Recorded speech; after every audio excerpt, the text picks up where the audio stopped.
जय श्री राम दोस्तों, आपका स्वागत है ममता हिंदी कहानियां चैनल में। यहाँ पर आपको मिलेंगी दिल को छू जाने वाली प्रेरणादायक कहानियां। अगर आपको हमारी कहानियां पसंद आए तो वीडियो को लाइक करें, चैनल को सब्सक्राइब करें और अपने सुझाव कमेंट में जरूर दें। आपके सहयोग से आपका अपना चैनल ज्यादा से ज्यादा लोगों तक पहुंच पाए। धन्यवाद।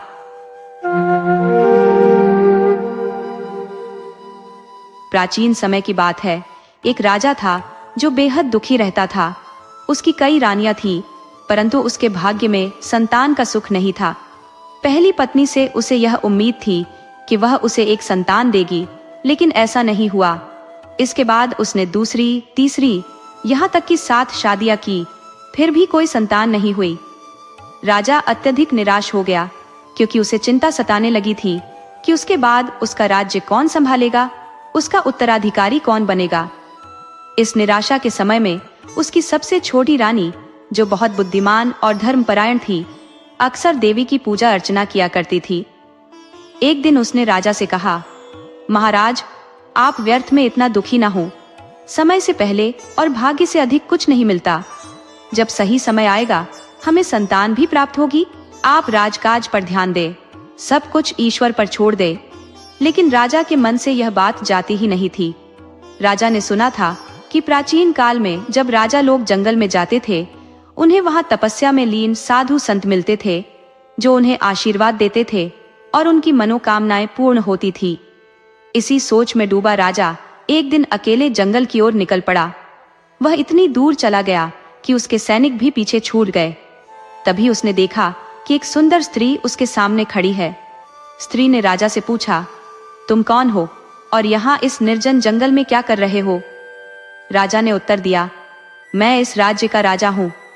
मेरे पास धन दौलत और पत्नियां हैं, पर कोई संतान नहीं है, इसीलिए मैं यहाँ आया हूँ। शायद कोई संत मिले जो मेरी यह इच्छा पूरी कर सके। वह स्त्री हंसते हुए बोली, यह जंगल बहुत सुनसान है, यहाँ तुम्हें कोई संत नहीं मिलेगा, पर मैं तुम्हारी मदद कर सकती हूँ। राजा ने उसे ध्यान से देखा और पूछा, अगर तुम मेरी मदद कर सकती हो तो बताओ मुझे क्या करना होगा? स्त्री ने कहा, तुम्हें मुझसे विवाह करना होगा। अगर तुम मुझसे विवाह करोगे तो तुम्हें एक पुत्र मिलेगा और तुम्हारा राज्य भी सुरक्षित रहेगा। राजा उसकी सौंदर्य पर मोहित हो गया और उसे अपने महल ले जाकर उससे विवाह कर लिया। वह स्त्री उसकी 8वीं रानी बन गई। अब राजा की खुशी की कोई सीमा नहीं थी।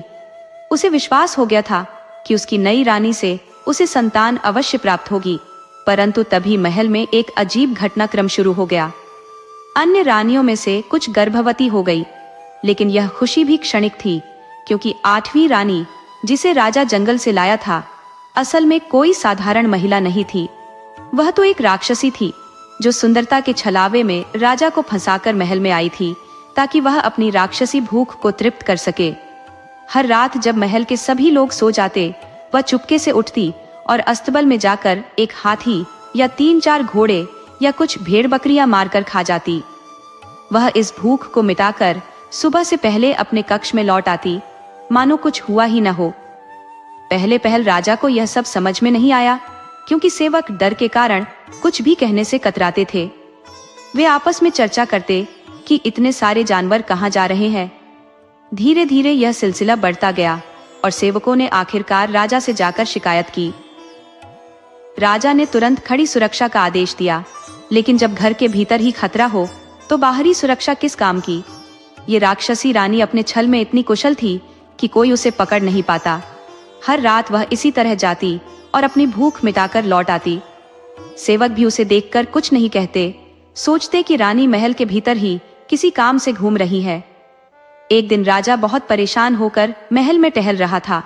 इस अनसुलझी पहेली के बारे में सोच रहा था। तभी उसकी 8वीं रानी उसके पास आई और बोली, महाराज, आप इतने दुखी क्यों हैं? राजा ने उत्तर दिया, रानी, मुझसे कुछ छिपा नहीं है। महल में कोई बड़ी गड़बड़ी चल रही है। जानवर लगातार गायब हो रहे हैं और मैं समझ नहीं पा रहा कि इसके पीछे कौन है। नई रानी ने राजा को दिलासा देते हुए कहा, आप चिंता मत कीजिए, मैं असली चोर को पकड़वा दूंगी। राजा ने कहा, अगर तुम ऐसा कर सको तो मैं तुम्हारी हर बात मानूंगा। रानी ने राजा से वचन लिया और योजना के अनुसार रात को वह फिर उठी। एक भेड़ को मारकर उसका खून मिट्टी के बर्तन में भर लिया। वह चुपके से महल के भीतर गई और दूसरी रानियों के कक्ष में जाकर उस खून को उनके मुंह और कपड़ों पर लगा दिया। इसके बाद वह अपने कक्ष में लौट आई, मानो कुछ हुआ ही न हो। सुबह होते ही उसने राजा को जगाया और कहा, राजन, मैंने चोर पकड़ लिया है। आपकी अन्य पत्नियां ही जानवरों की हत्याएं कर रही हैं और उन्हें खा रही हैं।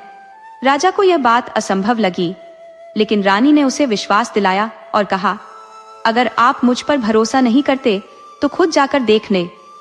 राजा ने तुरंत रानियों के कक्ष का दौरा किया और वहां देखा कि सचमुच उनके मुंह और कपड़ों पर खून के निशान थे। ये देखकर राजा आग बबूला हो गया। बिना किसी और जांच पड़ताल के उसने कठोर आदेश जारी कर दिया कि उन सभी रानियों की आंखें निकाल ली जाएं और उन्हें सूखे तालाब में फेंक दिया जाए।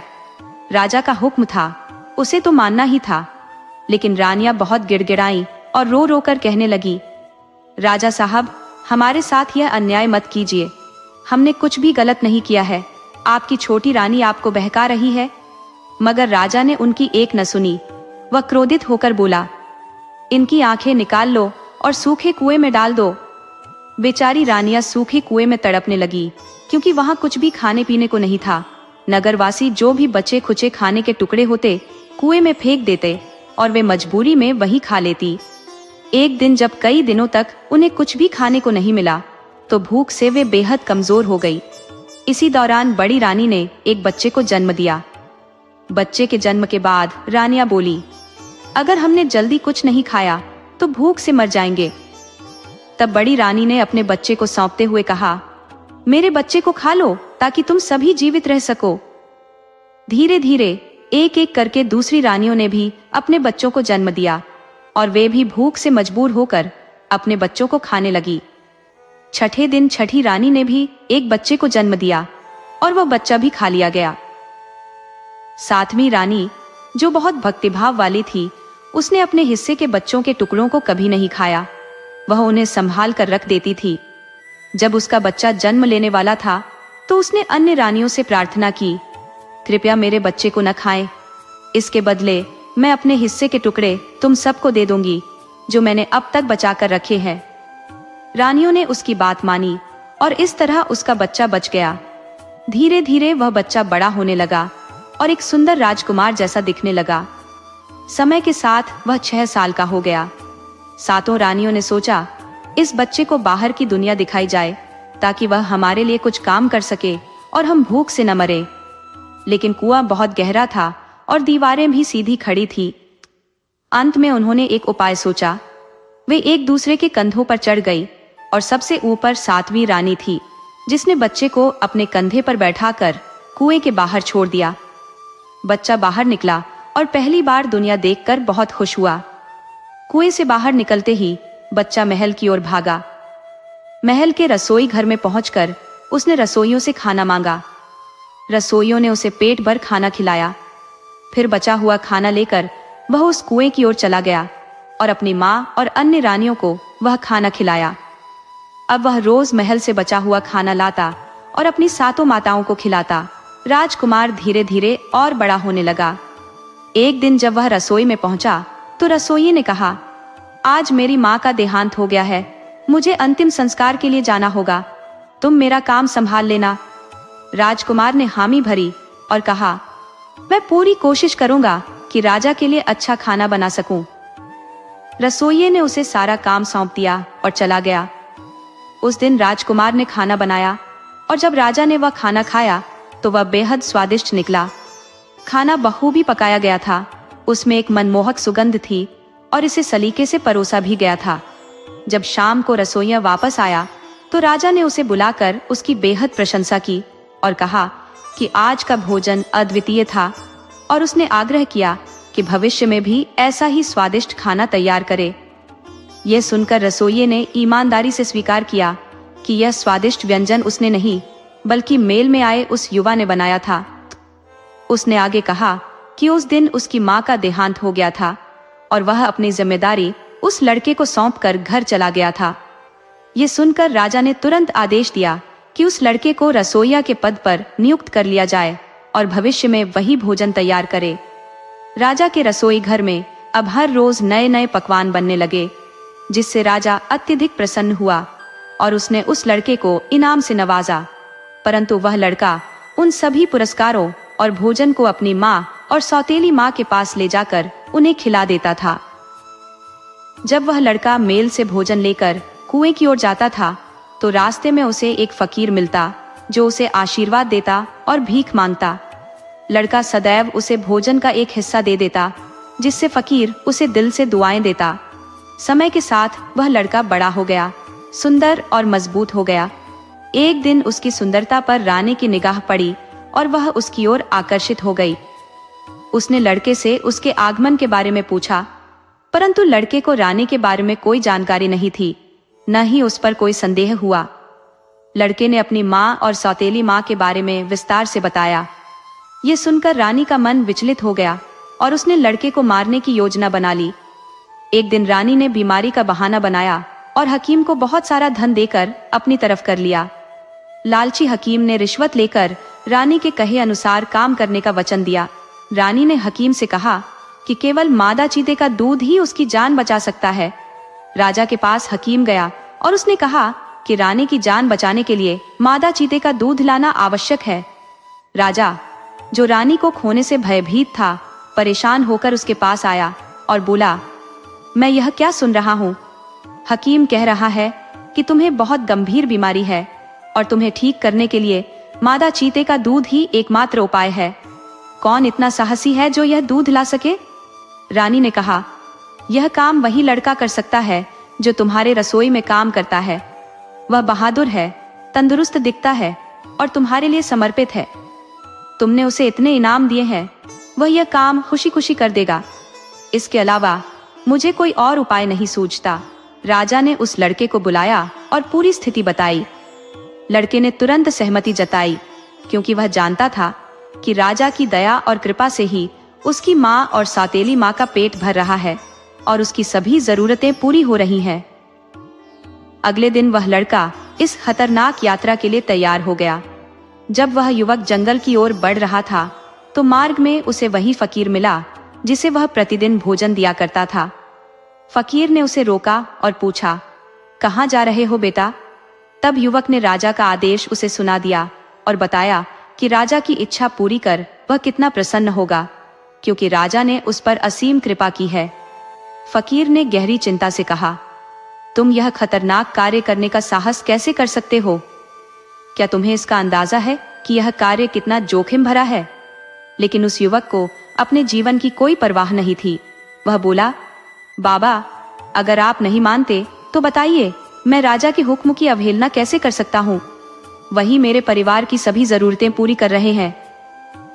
युवक के अडिग निश्चय को देखकर फकीर ने गहरी सांस ली और कहा, अगर तुम नहीं मानते तो मेरी एक सलाह अवश्य मानो। इससे तुम्हारा काम भी सफल होगा और तुम सुरक्षित भी रहोगे। जब तुम मादा चीते को देखो तो उसे एक तीर मार देना, लेकिन इस प्रकार कि वह उसे गंभीर चोट न पहुंचे।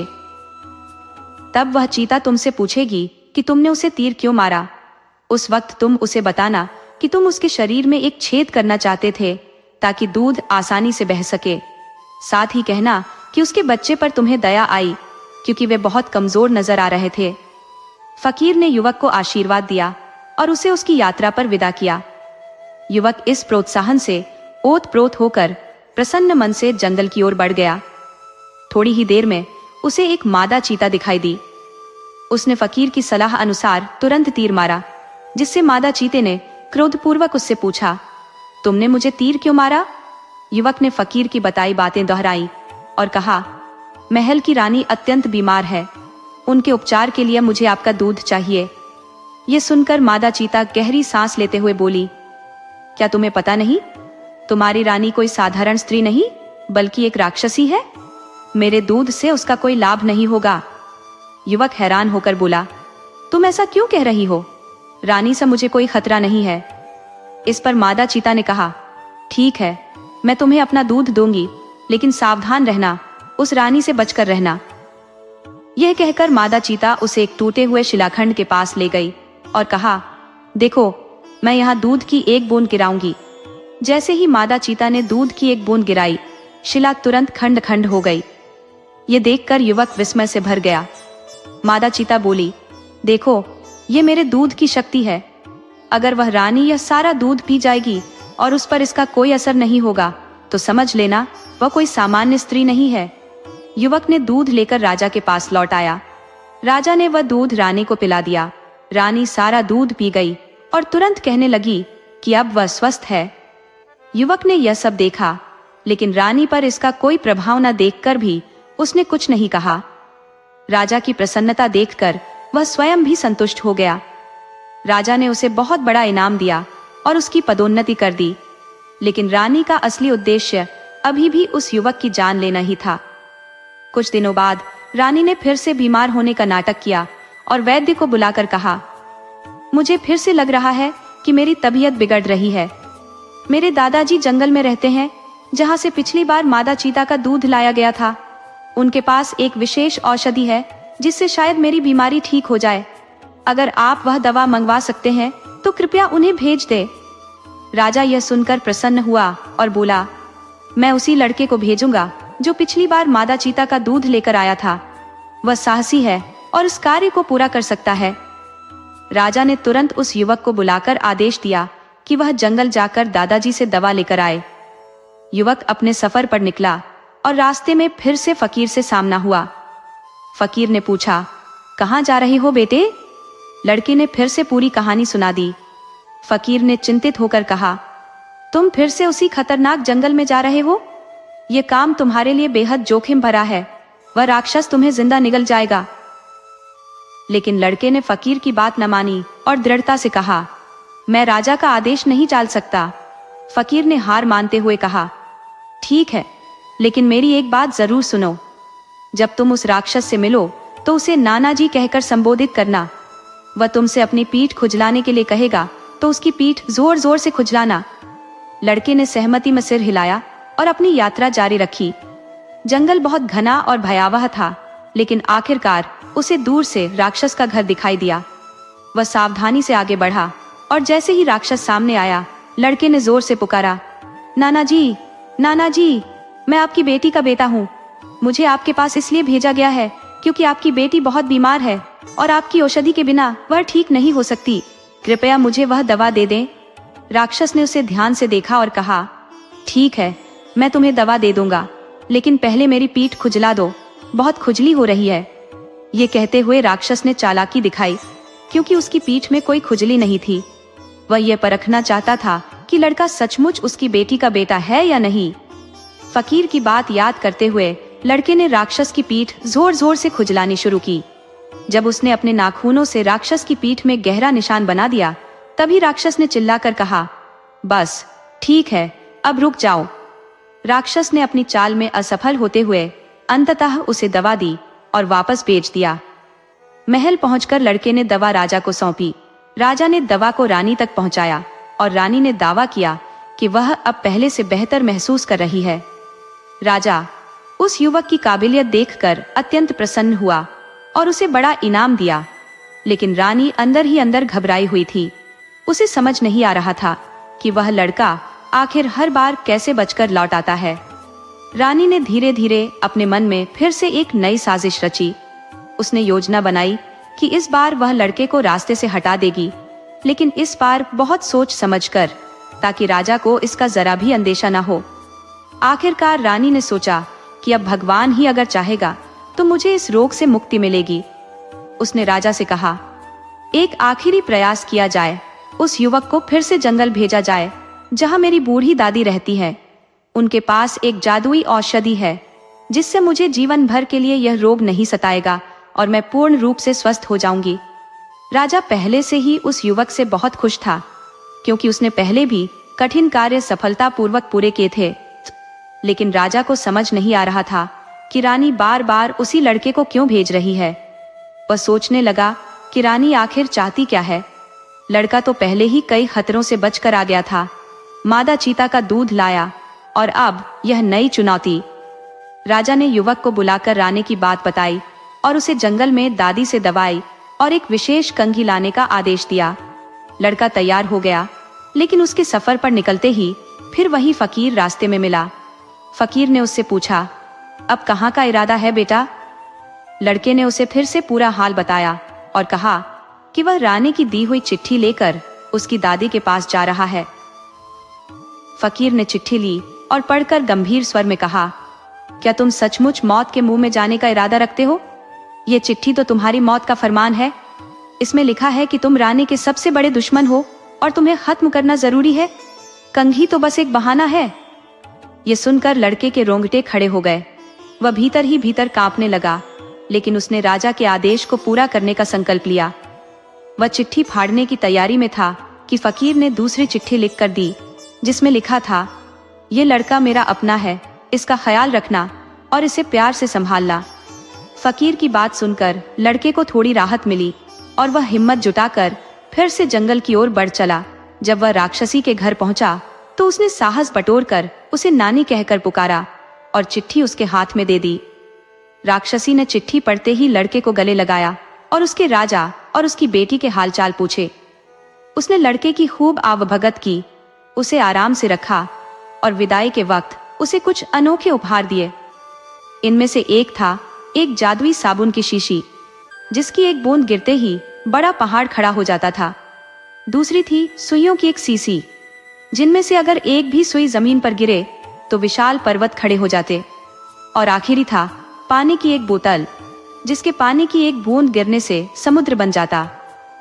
राक्षसी ने लड़के को इन चीजों का महत्व भी समझाया ताकि वह इन्हें सही वक्त पर उपयोग कर सके। बुढ़िया ने एक शक्तिशाली मुर्गा, एक चरखा, एक कबूतर, एक चिड़िया और एक दुर्लभ औषधि लड़के को सौंपते हुए कहा, यह मुर्गा 7 आत्माओं का वाहक है। यह 7 आत्माएं तुम्हारे मामा से जुड़ी है।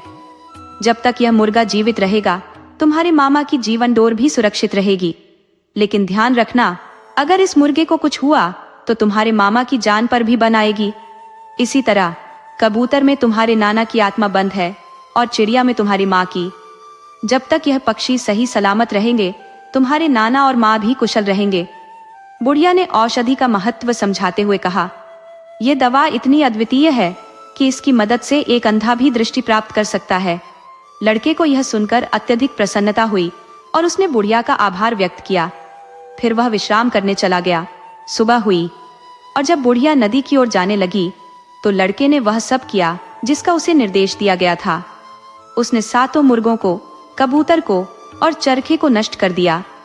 जैसे ही उसने यह किया, बुढ़िया, उसका पति और उसके 7 बेटे तुरंत मृत्यु को प्राप्त हो गए। इसके बाद लड़के ने पिंजरे में बंद चिड़िया को पकड़ा और वह दुर्लभ औषधि उठाकर राजा के महल की ओर चल पड़ा। रास्ते में उसने अपनी माँ और राजा की अन्य पत्नियों की दृष्टिहीनता को उस चमत्कारी औषधि से ठीक किया। वह उन सभी को कुएं से बाहर लेकर आया और अब सब मिलकर राजा के महल की ओर बढ़ चले। महल पहुंचकर लड़के ने उन सबको एक कमरे में छिपाकर बैठने को कहा और उन्हें निर्देश दिया कि जब तक वह उन्हें बुलाए नहीं वे बाहर ना आए। इसके बाद लड़का राजा के पास गया और उसे अपनी माँ से मिलने की इच्छा जताई। उसने राजा से कहा, महाराज, आपके सामने एक गहन सत्य प्रस्तुत करना चाहता हूँ, कृपया मेरी बात को ध्यान से सुने। राजा लड़के पर बहुत भरोसा करता था, इसलिए उसने कहा, बेटा निसंकोच बताओ। लड़के ने गंभीरता से कहा, महाराज, आपकी पत्नी एक राक्षसी है और वह मुझे मारने की योजना बना रही है। वह यह जानती है कि मैं उन्हीं पत्नियों में से एक का पुत्र हूँ जिन्हें उसने सूखे कुएं में फेंकवाया था। पहले तो राजा को यह सुनकर बहुत क्रोध आया कि लड़का उसकी रानी के बारे में ऐसा कैसे कह सकता है, लेकिन जब उसे यह समझ आया कि यह लड़का उसी का पुत्र है तो उसके हृदय में पिता की ममता जाग उठी। फिर लड़के ने राजा से कहा, महाराज, आपकी रानी मुझसे डरती है कि एक दिन मैं आपके सिंहासन का वारिस बन जाऊंगा, इसलिए वह मुझे जल्दी से खत्म करना चाहती थी।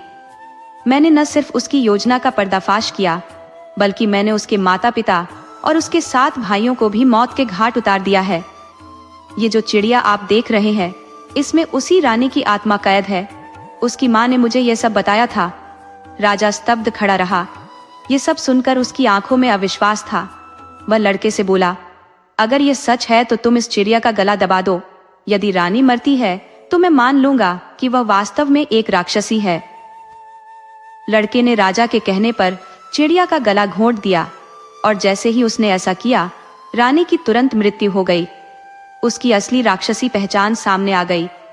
ये देख राजा हतप्रभ रह गया और गहरे दुख में डूब गया कि वह इतने सालों तक एक राक्षसी के साथ रह रहा था, जिसने उसकी असली रानियों को छल पूर्वक हानि पहुंचाई थी। राजा फूट फूट कर रोने लगा। तब लड़के ने 7 असली रानियों को बुलाया। जैसे ही वे सामने आई, राजा ने उन्हें गले से लगाकर अपने आंसुओं में डूबते हुए कहा, मैं कैसे एक दुष्ट राक्षसी के झांसे में आ गया और तुम्हें पहचान न सका। छोटी रानी ने कहा, महाराज, हमने आपको सच्चाई बताने की कोशिश की थी, लेकिन रानी का जादू इतना प्रबल था कि आपने हमारी कोई बात नहीं सुनी।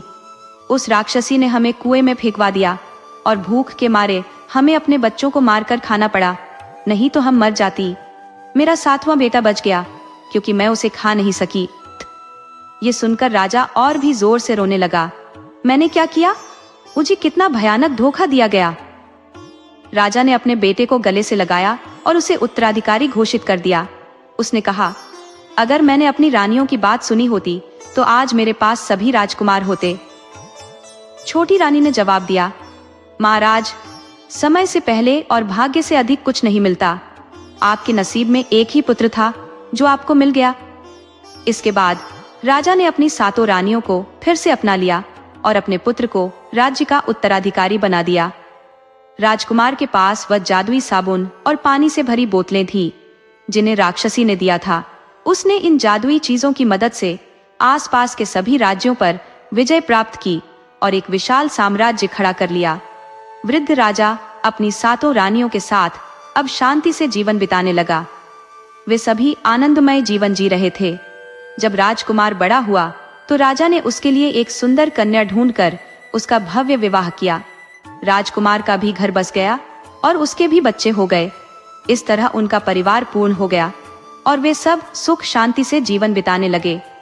दोस्तों, अगर आपको यह कहानी पसंद आई हो तो कृपया इसे अधिक से अधिक शेयर करें, लाइक करें और हमारे चैनल को सब्सक्राइब करें।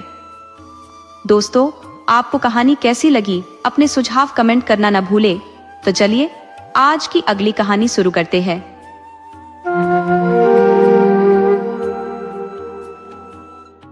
होली के त्योहार पर पिताजी के लिए रामनामी गमछा, बच्चों के लिए पिचकारी, विष्णु के लिए धूप का चश्मा और चंपा, कम्मो तथा अम्मा के लिए रंगीन कांच की चूड़ियां लाई गई थी। होली के दिन दोनों घरों में स्वादिष्ट पकवानों की भरमार थी। गुजिया, मठरी, खुरमा जैसे कई व्यंजन बनाए गए थे। जगपति और विषमजी को जो भी थाली दी जाती वे बिना कुछ बोले खा लेते, मगर चंपा ऐसा कोई मौका हाथ से जाने नहीं देती। जब भी विष्णु कहता कि अम्मा और पिताजी को भी कुछ दिया जाए तो चंपा अपनी बात रख देती। मैं तो पूरे साल दोनों वक्त खाना बना और खिला रही हूँ, अब जब दीदी आई है तो 2-4 दिन तो सेवा करने दो। उसकी बात पर विष्णु खामोश हो जाता। होली का दिन हंसी खुशी बीता। सभी बच्चे गांव के अन्य बच्चों के साथ मिलकर खूब मस्ती करते हुए होली खेल रहे थे। शाम होते होते जब अंधेरा गहराने लगा, बच्चे अब भी पिचकारियां थामे हुए थे। सूरज सबसे अलग थलग था, इसलिए वह जय किशन के पास खड़ा था। सिद्धि को सूरज की पिचकारी बहुत भा रही थी। वह सुबह से ही उससे मांग रही थी, मगर सूरज किसी भी कीमत पर अपनी पिचकारी देने को तैयार नहीं था। जय किशन ने सिद्धि को समझाया, बिटिया तुम बड़ी हो, थोड़ी देर और सब्र करो, शाम को तुम्हारे लिए नई पिचकारी लाऊंगा। हालांकि होली का रंग अब खत्म हो चला था, मगर सूरज अपनी पिचकारी छोड़ने को राजी नहीं था। उधर रिद्धि का धैर्य भी जवाब देने लगा था। जय किशन चारपाई पर बैठे थे और सूरज उनके पास खड़ा था, अपनी पिचकारी को कसकर पकड़े हुए। दूसरी चारपाई पर जगव और बिशंबर जी आराम फरमा रहे थे। सिद्धि अचानक दौड़ती हुई सूरज के पास पहुंची और उसकी पिचकारी छीनने की कोशिश करने लगी, मगर सूरज ने अपनी पिचकारी पर इतनी कसकर पकड़ बनाई हुई थी कि सिद्धि का उसे छीन पाना नामुमकिन था। गुस्से में आकर सूरज ने अपनी पिचकारी से ही सिद्धि के माथे पर जोर से वार कर दिया। पीतल की बनी पिचकारी के चोट लगते ही सिद्धि दर्द से चीख पड़ी। जय किशन तुरंत सिद्धि की ओर भागे। जब उन्होंने उसका माथा देखा तो वहां एक गहरा निशान उभर आया था और हल्का हल्का खून रिस रहा था। बिना समय गंवाए उन्होंने साइकिल निकाली और विष्णु को आवाज दी। जय किशन ने विष्णु को पीछे बैठने को कहा और तेजी से साइकिल चलाते हुए बाजार के डॉक्टर की ओर बढ़ गए। गांव के उस डॉक्टर के पास अक्सर लोग अपनी बीमारियों का इलाज कराने आते थे। डॉक्टर ने तुरंत सिद्धि की पट्टी की और दवा दी। जय किशन विष्णु और सिद्धि को लेकर वापस घर लौट आए, मगर उन्हें क्या मालूम था कि घर पर एक ऐसा तूफान उनका इंतजार कर रहा है जो सब कुछ बदल कर रख देगा। घर पहुंचकर जय किशन ने साइकिल खड़ी की और विष्णु की मदद से सिद्धि को गोद में उठाया। बरामदे की ओर बढ़ते ही उनकी नजर चंपा पर पड़ी। चंपा उस वक्त अंदर थी और सिद्धि की चोट के बारे में कुछ भी नहीं जानती थी। दरवाजे की चौखट पर बैठी चंपा उनके लौटने का इंतजार कर रही थी। वहीं पास में पड़ी चारपाई पर जगव और बिशंबर जी भी बच्चों के साथ बैठे थे। जैसे ही जय किशन सिद्धि को लेकर अंदर आए, चंपा की नजर सिद्धि के माथे पर बंधी हुई पट्टी पर पड़ी। यह देखकर वह अपना आपा खो बैठी। अब यह गुस्सा आज की चोट का नतीजा था या बरसों से उसके दिल में पलती नफरत का, ये कहना मुश्किल था। उसे इस बात का बिल्कुल एहसास नहीं था कि वह क्या करने जा रही है। जैसे ही मान सम्मान और मर्यादा को ताक पर रखकर वह आगे बढ़ी, उसने जय किशन के हाथों से सिद्धि को लगभग झटकते हुए छीन लिया। गुस्से से भरी चंपा ने विष्णु को ताने देते हुए कहा, तुम्हारे हाथ टूट गए हैं क्या, जो तुमने अपनी बेटी को इनके हवाले कर दिया? इनका बेटा तो राजकुमार बना फिरता है और मेरी मासूम बच्ची का सिर फोड़ डाला। अब ये बड़े आराम से उसे डॉक्टर के पास लेकर घूम रहे हैं और तुम सब मूक दर्शक बने हुए हो। चंपा गुस्से में तिल मिलाते हुए सिद्धि को अपनी गोद में लेकर अपने हिस्से वाले घर के अंदर चली गई। तभी बिशंबर जी ने चंपा को जय किशन को छूते हुए देख लिया और वह दहाड़ते हुए बोले, अरे चंपा, ये क्या कर रही है? तूने अपने जेठ को छू लिया। जय किशन, जो हमेशा चंपा को अपनी छोटी बहन और मासूम बच्ची जैसा मानता था, इस घटना से हतप्रभ रह गया। वह कभी सोच भी नहीं सकता था कि चंपा ऐसा अपमानजनक व्यवहार करेगी। जिस समाज में जेठ की छाया से भी दूरी रखी जाती है, वहां चंपा ने जय किशन को सीधे हाथ से छू दिया था। ये दृश्य देखकर जय किशन अंदर से जैसे टूट गया। वह चुपचाप वहां से हटकर अम्मा के पास जाकर बैठ गया। लेकिन इस बीच जगपति चुप नहीं बैठी। वह तुरंत चंपा के पीछे पीछे उसके हिस्से वाले घर में गई और खड़ी आवाज में बोली, चंपा, तुझे हो क्या गया है? तेरा दिमाग सही है या खराब हो गया है? तूने कैसे अपने जेठ को छूने की हिम्मत कर ली? तेरी ये जुर्रत कैसे बढ़ गई? पर चंपा अब सुनने के मूड में नहीं थी। उसके चेहरे पर विद्रोह साफ झलक रहा था और ऐसा लग रहा था मानो वह किसी भी बात को बर्दाश्त करने के लिए तैयार नहीं थी। चंपा गुस्से में तमतमाती हुई बोली, अम्मा, अपने ये प्रवचन अपने पास रखो। मैं अब तंग आ चुकी हूँ इस रोज रोज की खटपट से। दिन में 10-10 बार घर में घुस आती हो और मेरे बच्चों का अपमान करती हो। अब मैं कल ही दोनों घरों के बीच दीवार खड़ी करवाती हूँ। फिर चाहे दिन में 100 बार आना रहना अपने लाडले बड़े बेटे और बहू के साथ। पूरे गांव में रोक रोक कर मेरी और श्यामू के पापा की जिंदगी बर्बाद कर दी। पर तुम्हें चैन कहा, आज तो मेरी बच्ची का सिर फोड़वा ही दिया।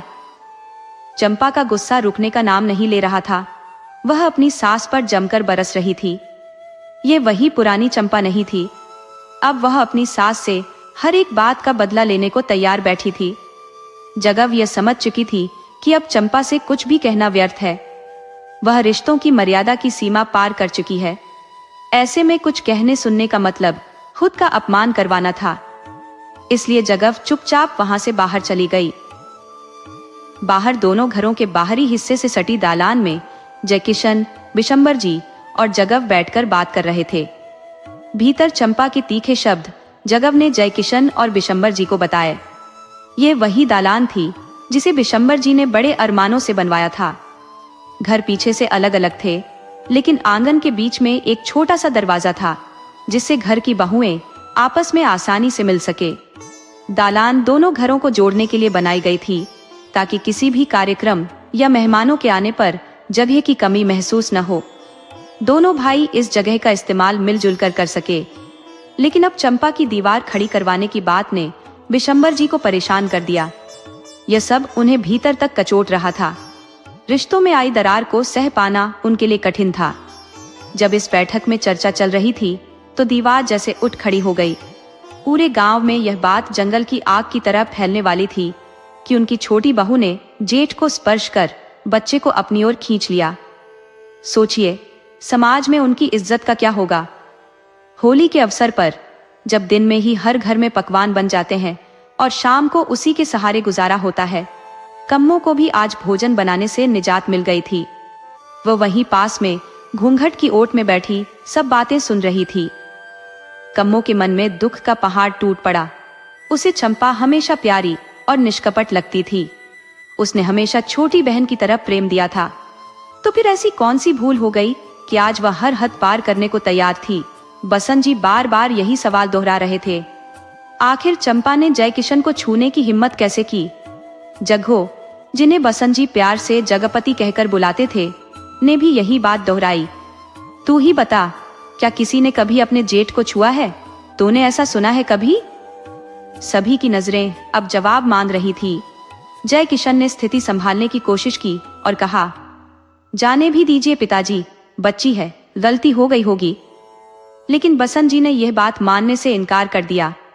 उन्होंने कहा, जयकिशन, ये कैसे हो सकता है कि उसे पता न हो। शादी के समय ही जेठ द्वार की रस्म होती है। तात पाठ डालते समय पंडित जी इसे स्पष्ट कर देते हैं कि जेठ को छूना वर्जित है। फिर कैसे वह इसे नहीं जानती? और अगर नहीं जानती थी तो आज तक उसने इस परहेज को क्यों निभाया? यह ऐसे सवाल थे जिनके जवाब किसी के पास नहीं थे। बहुत मान मनौवल के बाद विशंभर जी ने थोड़ा सा खाना खाया। बाकी सभी ने सिर्फ मोह ही झूठा किया। त्योहार की सारी खुशी मानो समाप्त हो चुकी थी। देर रात तक सब दलान में बैठे रहे। अंततः जगपति ने जयकिशन और कम्मो को सोने के लिए भेज दिया। सूरज भी जगव की चारपाई पर सो गया था। जगपति, जो रोज सुबह 4 बजे उठती थी, जैसे ही जागी, उन्होंने देखा कि विशंभर जी बार बार करवटें बदल रहे थे। कभी बैठते तो कभी लेट जाते। जगपति को लगा उनकी तबीयत ठीक नहीं है। वह उनके पास गई और माथे पर हाथ रखकर पूछा, क्या हुआ जी? तबीयत ठीक नहीं लग रही क्या? विशंभर जी ने सीने पर हाथ रखते हुए कहा, पता नहीं क्यों, हल्का सा दर्द महसूस हो रहा है। लेकिन उनके चेहरे को देखकर जगपति समझ गई कि वे झूठ बोल रहे थे। दर्द हल्का नहीं था, बल्कि गहराई तक बढ़ रहा था। जगपति ने हमेशा अपने परिवार को एक ढाल की तरह हर विपत्ति और कष्ट से बचाए रखा था। आज जब मामला उनके पति की तबीयत का था, तो उन्होंने समय गंवाए बिना निर्णय लिया। जयकिशन को पुकारते हुए उन्होंने भीतर जाकर बताया कि पिताजी की तबीयत ठीक नहीं लग रही है और उन्हें तुरंत पास के शहर के बड़े डॉक्टर के पास ले जाना होगा। जयकिशन ने स्थिति को भांपते हुए बाहर आकर पिताजी की हालत देखी और तुरंत पास के गांव जाकर गाड़ी की व्यवस्था करने के लिए साइकिल उठा ली, क्योंकि उनकी हालत बस से यात्रा करने लायक नहीं थी और गांव की बसें तो अपने तय समय पर ही आती जाती थी। जगपति ने विशंभर जी से कहा, आप दातुन करके स्नान कर लीजिए, क्योंकि वे बिना नहाए कुछ खाते पीते नहीं थे और उनका विश्वास था कि घर से खाकर निकलने पर ही बाहर कुछ अच्छा नसीब होता है। जगपति ने स्नान के लिए सारी तैयारी कर दी। विशंभर जी ने हल्का सा स्नान किया, पूजा अर्चना की और माथे पर चंदन लगाकर जाप करने लगे।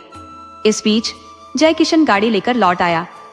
कम्मो ने दाल, रोटी और सलाद की थाली ससुर जी के सामने परोसी। वे धीरे धीरे और अनमने मन से खाने लगे। खाने के दौरान जगपति तैयार होने के लिए चली गई। नहा धोकर जब वे लौटी तो कम्मो ने उनकी कंघी करना शुरू किया। जगपति ने शीशे में अपना प्रतिबिंब देखा और माथे की बिंदी नजर न आने पर कम्मो से कहा, कम्मो, मेरी बिंदी शायद गिर गई है, एक नई बिंदी लगा दे। कम्मो ने तुरंत बिंदी का पत्ता निकाला और जगपति के माथे पर लगाने लगी। जैसे ही बिंदी लगाई, जगपति भड़क उठी। ये क्या कम्मो, तू मुझे काली बिंदी क्यों लगा रही है? कम्मो ने हाथ में बिंदी दिखाते हुए कहा, अम्मा, ये काली नहीं, कत्थई रंग की है।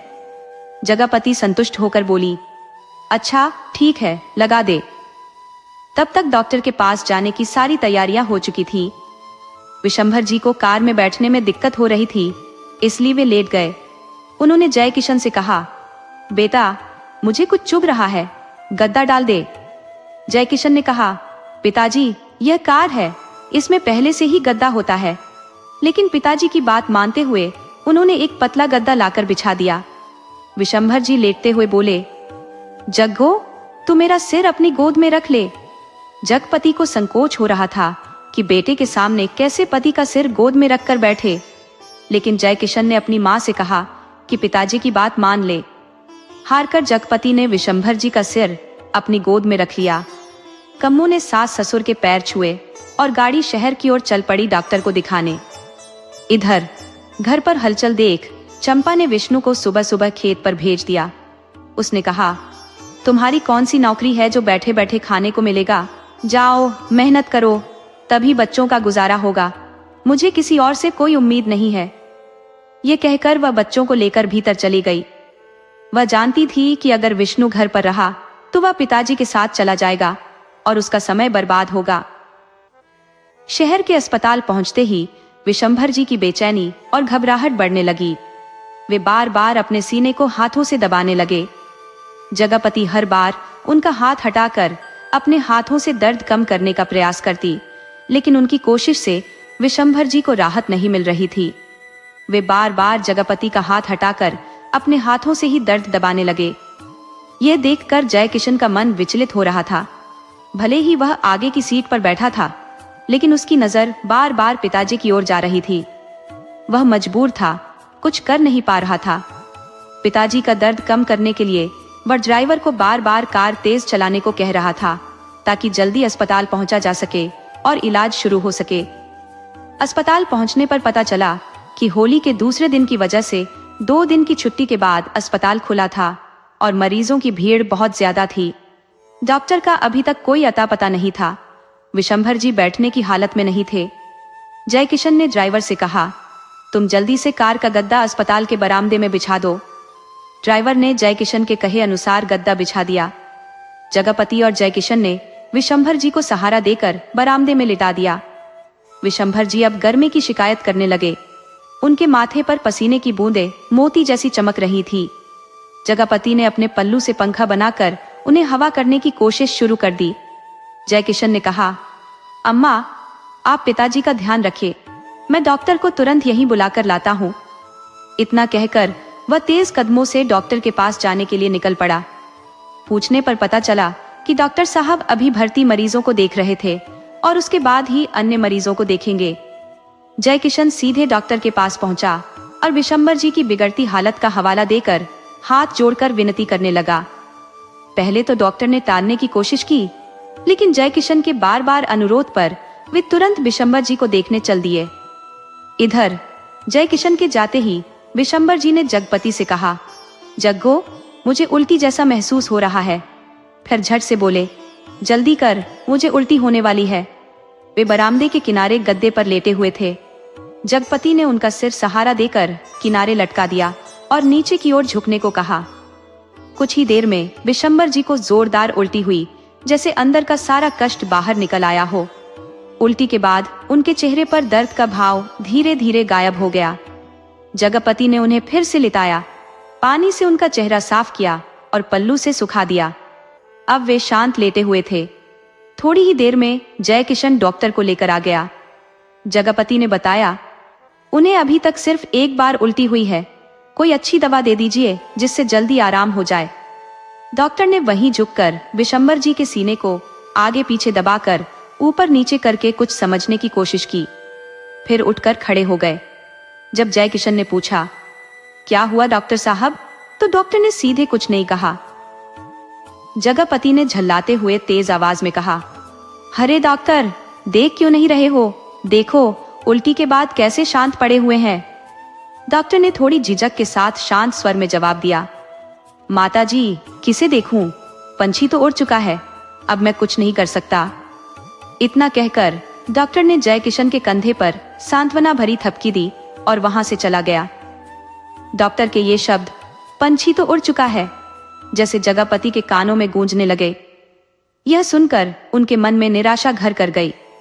उन्होंने आंचल से विशंभर जी के चेहरे को साफ किया और उनकी तरफ खाली नजरों से देखते हुए गहरी सांस ली। जयकिशन से जगपति ने रुंधे स्वर में पूछा, जय बेटा, क्या सच में तेरे पिताजी हमें छोड़कर चले गए? अम्मा की आवाज सुनते ही जयकिशन जैसे एक झटके में अपनी तंद्रा से बाहर आया। वह अम्मा के गले लगकर फफक फफक कर रो पड़ा। बोला, अम्मा, डॉक्टर ने तो यही कहा। क्या सचमुच कोई ऐसे चला जाता है? जगपति ने एक बार फिर सवाल किया। उन्हें तो कुछ खास नहीं हुआ था, बस हल्का सा दर्द ही तो था सीने में। अम्मा के इन सवालों का जय किशन के पास कोई जवाब नहीं था। वह चुपचाप अपने पिता के निर्जीव शरीर पर सिर रखकर फूट फूट कर रोने लगा। जगपति ने उसके माथे पर अपना कांपता हुआ हाथ फेरते हुए कहा, क्यों रोता है रे पगले? देख, मैं तो नहीं रो रही। तू क्यों अपने आप को यूं कमजोर कर रहा है? देख, तेरी अम्मा खड़ी है ना तेरे साथ। जय किशन ने देखा कि सचमुच उसकी अम्मा की आंखों में आंसू नहीं थे, पर क्या उन्हें उससे कम दर्द हो रहा होगा? नहीं, वह जानता था कि अम्मा अपने आंसुओं को अपने भीतर छिपाए हुए हैं ताकि वह टूट न जाए। ये देखकर उसने भी अपना दिल मजबूत किया। रोने भर से जिम्मेदारियां पूरी नहीं हो जाती, उसने खुद को समझाया। वह बड़ा बेटा था। पिता के जाने के बाद अब पूरा घर उसी पर निर्भर था। अपने भीतर उमड़ते दर्द के सागर को दबाकर उसने अपने कर्तव्य को प्राथमिकता दी। जय किशन शहर आया था कुछ सपनों को पूरा करने, पर किसे पता था कि वह सपनों के बदले ऐसा दोहा स्वप्न लेकर लौटेगा। उसने कभी सोचा भी नहीं था कि पिताजी यूं अचानक सबको छोड़ जाएंगे। उसके मन में सवालों का बवंडर उठ रहा था। ये सब क्यों हुआ? कैसे हुआ? वह घर वालों को यह दुख कैसे बताएगा? छोटे भाई विष्णु को कैसे समझाएगा? पर अब विलाप का समय नहीं था। उसने अपने गम को अपने भीतर दबाकर अपने पिताजी को गांव लाने की तैयारियों में जुट गया। यह उसकी जिम्मेदारी थी और वह जानता था कि उसे निभाने के लिए उसे मजबूत बनना पड़ेगा। जब वह पिताजी का शरीर लेकर गांव पहुंचा तो उस दुख का बोझ उसके कंधों पर इतना भारी था कि जैसे वे उस बोझ को सह नहीं पा रहे थे। जाते वक्त किसी के मन में यह ख्याल नहीं आया था कि लौटते वक्त इस तरह का दृश्य देखना पड़ेगा। जगपति ने भी विशंभर जी के शरीर को गोद में सिर रखकर वैसे ही संभाल रखा था जैसे जाते वक्त। उसकी आंखें आंसुओं के समंदर को भीतर समेटे हुए थी। वह हर एक पल को अपने भीतर अंकित कर लेना चाहती थी। उसे पता था कि अब बस कुछ ही घंटे बचे हैं जब वह अपने साथी को आखिरी बार देख सकेगी। इसके बाद विशंभर जी उसे सदा सदा के लिए बिछड़ने वाले थे। अब न वह शरीर दिखेगा, न वह चेहरा, और न ही वह बाहें जिन्हें कभी उसने थामे रखा था। अब कोई उसे जग्गो कहकर नहीं पुकारेगा।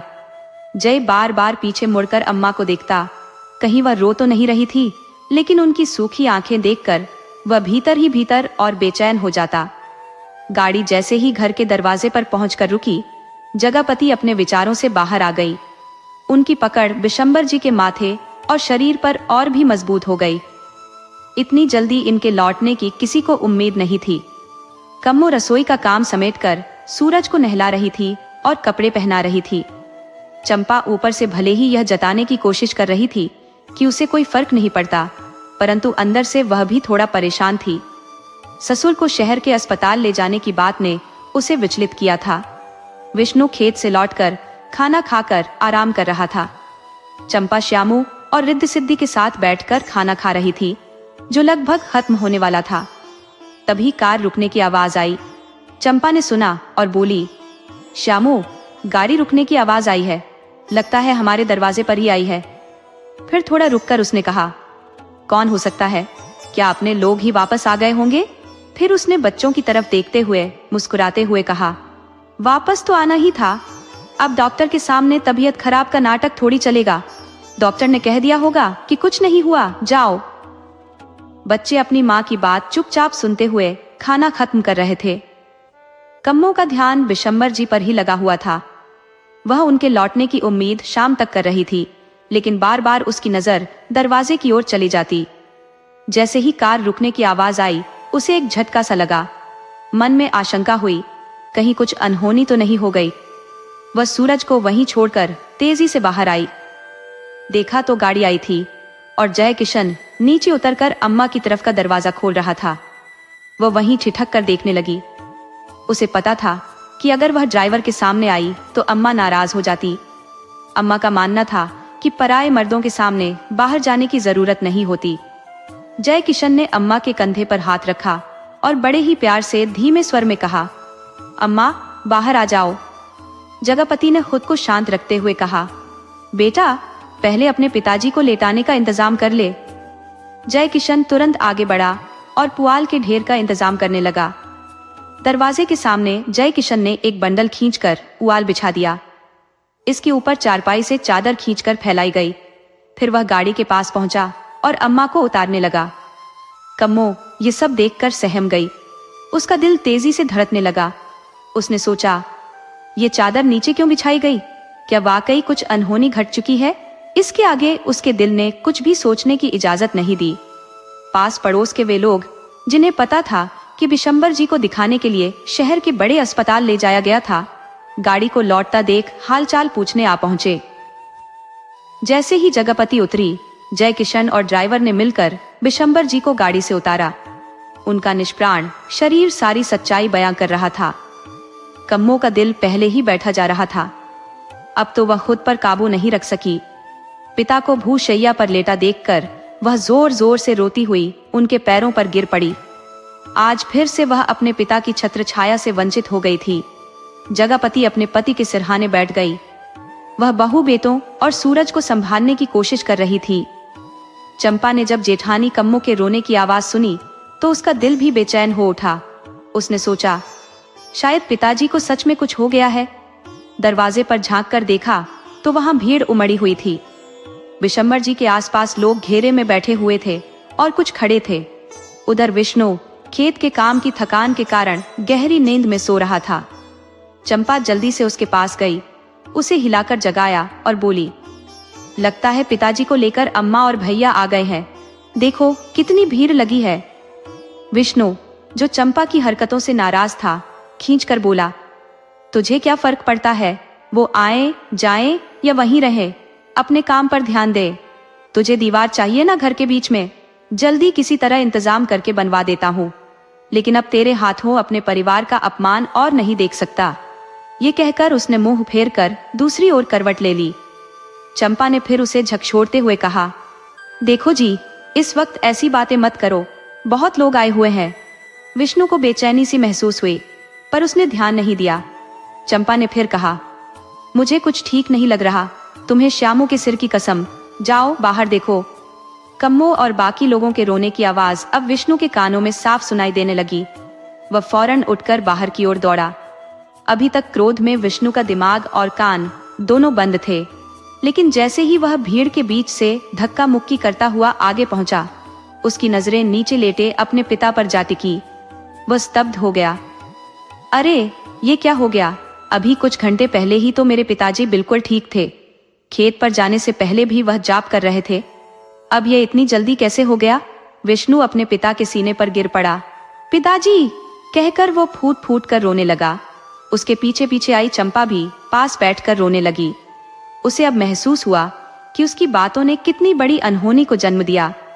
जग्गू ने एक पल के लिए चंपा पर नजर डाली, फिर अपनी निगाहें फेर ली। वह कम्मो और जयकिशन को गले लगाकर ढांढस बंधा रही थी। मैं हूं ना, पिताजी गए हैं, पर तुम्हारी माँ तो तुम्हारे पास है। तुम तब रोना जब तुम्हारी माँ भी ना रहे। उसे विष्णु और चंपा की चिंता नहीं थी। समाज के रिवाजों के मुताबिक जय किशन ने पिता के अंतिम संस्कार की तैयारी शुरू कर दी। विजय भी उसमें साथ था। अंतिम यात्रा के लिए निकलने के बाद चंपा अम्मा को अपने हिस्से वाले घर की ओर ले जाने लगी, लेकिन जगपति के कदम वहीं ठिठक गए।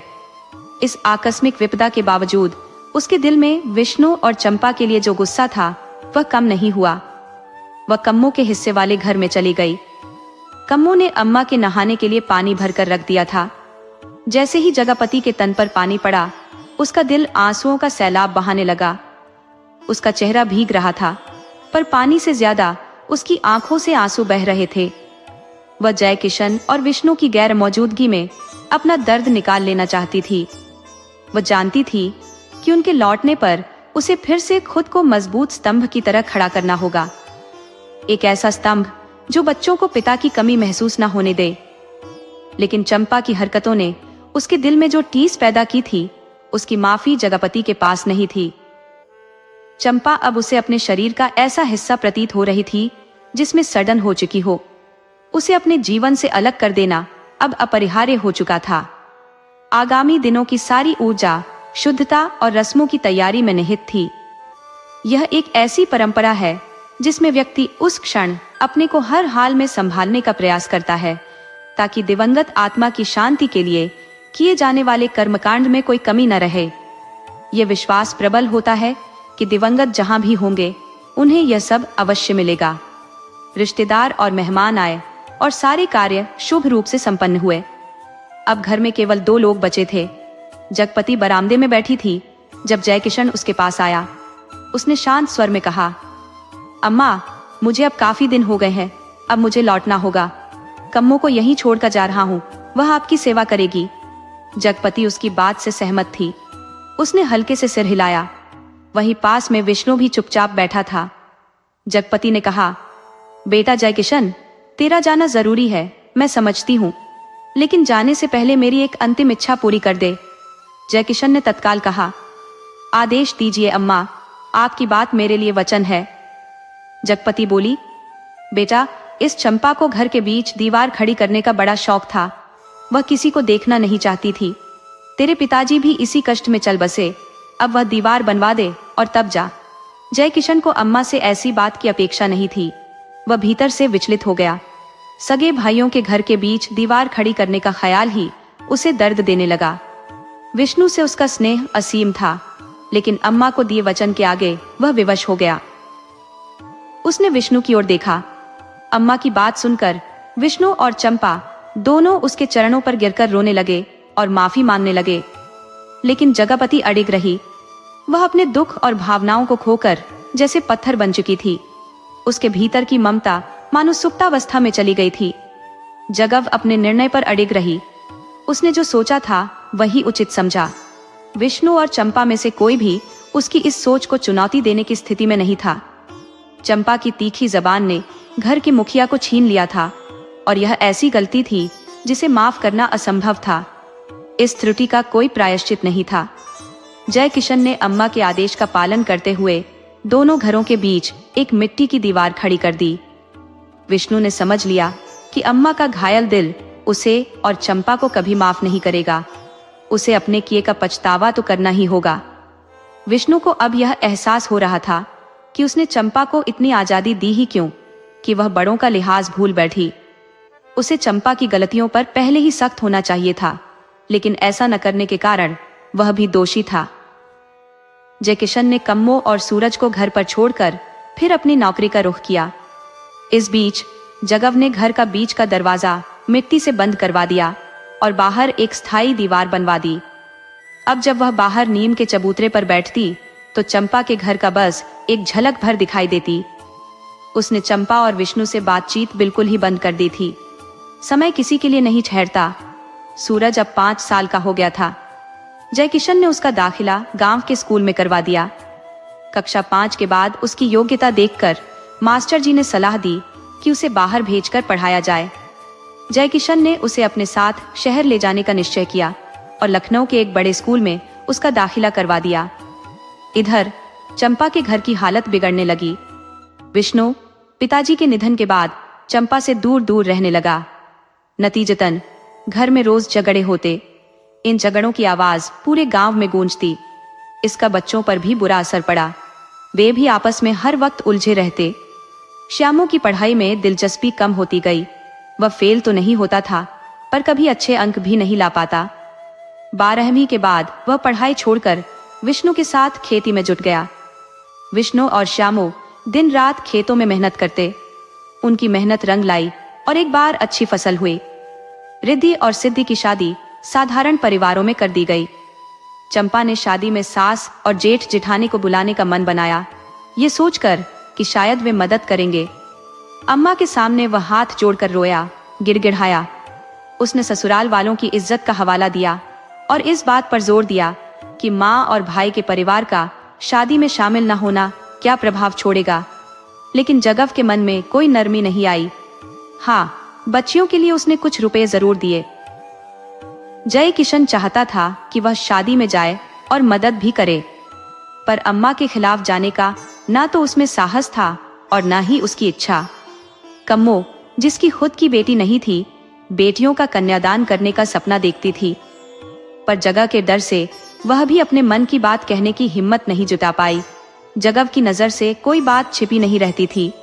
उसने अपनी तरफ से दोनों बच्चियों को अच्छी साड़ियाँ और श्रृंगार का सामान आशीर्वाद स्वरूप दिया। आखिर बच्चों का क्या दोष था, अब विष्णु की दोनों बेटियों की शादी हो चुकी थी। विष्णु ने घर के हालात सुधारने की कोशिश में 2 गायें और 2 भैंसें पाल ली थी। सुबह जैसे ही जगह उठती, उसे चारा मशीन की खरखराती आवाज सुनाई देती। मशीन के पास तेजी से चल रहे हाथ यह जता देते थे कि कोई युवा जल्दी जल्दी काम खत्म करके दूसरा काम निपटाना चाहता है। श्यामू हर रोज जानवरों के लिए चारा काटता, शानी लगाता और फिर खेत पर चला जाता। बेटियों की शादी के बाद अब विष्णु और चंपा श्यामू का घर बसाने की सोच रहे थे। उन्हें उम्मीद थी कि कोई सुयोग्य लड़की मिले और श्यामू की शादी कर दी जाए। कहते हैं भगवान न्याय करता है, भले ही देर हो। चंपा के कर्मों का हिसाब उसे कब और कैसे मिलेगा, यह ऊपर वाला ही जानता है। उस दिन जब सुबह जगव जागी तो चारा मशीन की आवाज नहीं सुनाई दी।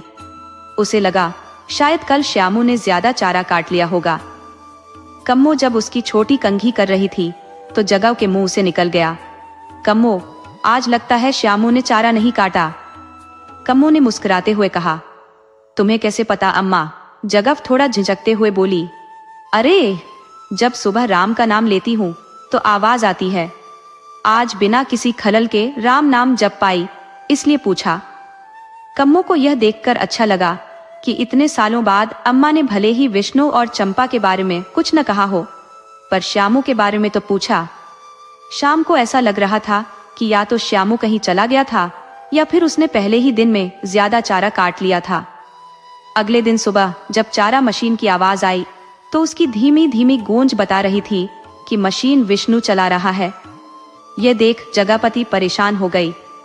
आखिर विष्णु क्यों चारा काट रहा है? यह तो श्यामू का रोज का काम था। जगपति ने कम्मो से कहा, कम्मो, मुझे नियम के चौथ पर ताजी हवा में बैठा दे।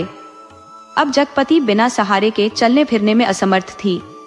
कम्मो ने पहले चारपाई बिछाई और फिर उन्हें सहारा देकर वहां ले गई। जगपति ने सर पर रखे पल्लू से चेहरा ढक लिया और बीच बीच में काम करते विष्णु को देखने लगी। विष्णु जानवरों के हौदे को कुएं से पानी खींचकर भर रहा था। उसके चेहरे पर एक अजीब सी उदासी छाई हुई थी। काम खत्म करने के बाद वह चुपचाप घर के भीतर चला गया। श्यामू का कहीं अता पता नहीं था और यह बात जगपति को बेचैन कर रही थी। वह जानना चाहती थी कि आखिर श्यामू कहाँ है। 5 दिन बाद अचानक विष्णु गाड़ी लेकर आया और श्यामू और चंपा को साथ ले गया। जब श्यामू दिखा तो वह बेहद बीमार लग रहा था। उसके पैर बुरी तरह सूज गए थे। जगपति, जिसने श्यामू को पाला पोसा था, उसे इस हालत में देखकर टूट गई। जब तक सब ठीक था उसे कोई चिंता नहीं थी, पर अब उसे श्यामू का दर्द सहन नहीं हो रहा था। पूरा दिन बीत गया लेकिन कोई वापस नहीं आया। देर रात विष्णु और चंपा लौटे।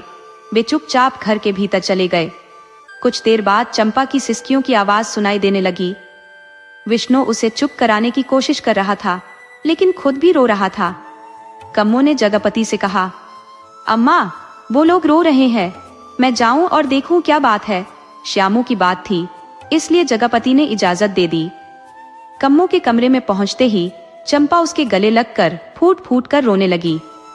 वह रोते हुए बोली, दीदी, तुम्हारा श्यामू बहुत बीमार है। डॉक्टर ने कहा है उसकी किडनी खराब हो गई है। उसे बचाने का बस एक ही उपाय है, किसी को अपनी किडनी दान करनी होगी। चंपा ने आगे कहा, मेरा और तुम्हारे देवर का मिलान नहीं हुआ, वरना हम ही दे देते। कम्मो ने उसे सांत्वना दी, सब ठीक होगा, भगवान पर भरोसा रखो। चंपा थोड़ा शांत हुई और बोली, दीदी, यह सब मेरे कर्मों का फल है जो मेरा बेटा भोग रहा है। यह सब अम्मा के शाप का नतीजा है। मैंने जो भी किया दीदी, वह सही नहीं था। चंपा की बातों में पछतावे का सैलाब उमड़ रहा था। जब वह घर लौटी तो उसने सास को पूरी बात बताई। कम्मो ने पहले ही उनके लिए खाना तैयार कर दिया था, क्योंकि उसे पता था कि ऐसी हालत में चंपा न खाना बनाएगी और न खाएगी। चंपा और विष्णु को खिलाकर जब कम्मो लौटने लगी तो विष्णु ने उसे बताया कि वह सिर्फ जरूरी सामान लेने आए हैं और सुबह फिर वापस जाएंगे। कम्मो ने अम्मा से कहा, अम्मा, सुबह चंपा और विष्णु फिर जाएंगे। अगर आप कहो तो मैं भी उनके साथ चलूं। जगपति ने इजाजत दे दी।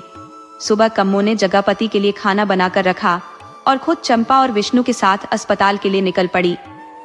रास्ते भर कम्मो के मन में एक फैसला उथल पुथल मचा रहा था। अस्पताल पहुंचकर जब उसने श्यामू की हालत देखी तो उसका दिल अंदर तक हिल गया। डॉक्टर ने बताया कि श्यामू को बचाने के लिए किडनी ट्रांसप्लांट ही एकमात्र उपाय है। कम्मो ने तुरंत डॉक्टर से कहा, डॉक्टर साहब, क्या मेरी किडनी उसे लग सकती है? डॉक्टर ने जवाब दिया, हमें पहले टेस्ट करने होंगे। अगर आपकी किडनी मैच कर गई तो ट्रांसप्लांट संभव है। पूरे दिन कम्मो की जांच चलती रही। उधर चंपा भगवान से हाथ जोड़कर अपने बेटे की सलामती के लिए प्रार्थना करती रही। आखिरकार जांच के नतीजे आए और यह पता चला कि कम्मो की किडनी श्यामू के लिए उपयुक्त है। यह खबर सुनते ही चंपा की आंखों से आंसू बहने लगे। कम्मो ने अपने इस बड़े फैसले की जानकारी जय किशन को दिए बिना ही श्यामू के लिए अपनी किडनी देने का निश्चय कर लिया। जब जय किशन को यह बात पता चली तो वह भी तुरंत अस्पताल आ गया। उसने ऑपरेशन को लेकर चिंता जताई और परिवार को मुंबई ले जाने का फैसला किया, क्योंकि वहां बेहतर सुविधाएं और बड़े डॉक्टर उपलब्ध थे। मुंबई में ऑपरेशन सफल रहा। लगभग 2 महीने बाद श्यामू पूरी तरह स्वस्थ हो गया। हालांकि कम्मो को अपनी सेहत के लिए अब जिंदगी भर कुछ विशेष सावधानियां रखनी थी। चंपा के पास कम्मो का शुक्रिया अदा करने के लिए शब्द नहीं थे। जिस जेठानी को वह कभी अपना शत्रु समझती थी, उसी ने उसकी गोद सूनी होने से बचाई। चंपा कम्मो के पैरों में गिर पड़ी और अपनी पुरानी गलतियों के लिए माफी मांगते हुए रो पड़ी।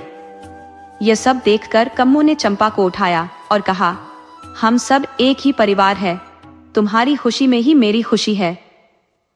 ऑपरेशन के बाद कम्मो कमजोर जरूर हो गई थी, लेकिन उसने अपने त्याग से रिश्तों की डोर को और भी मजबूत बना दिया।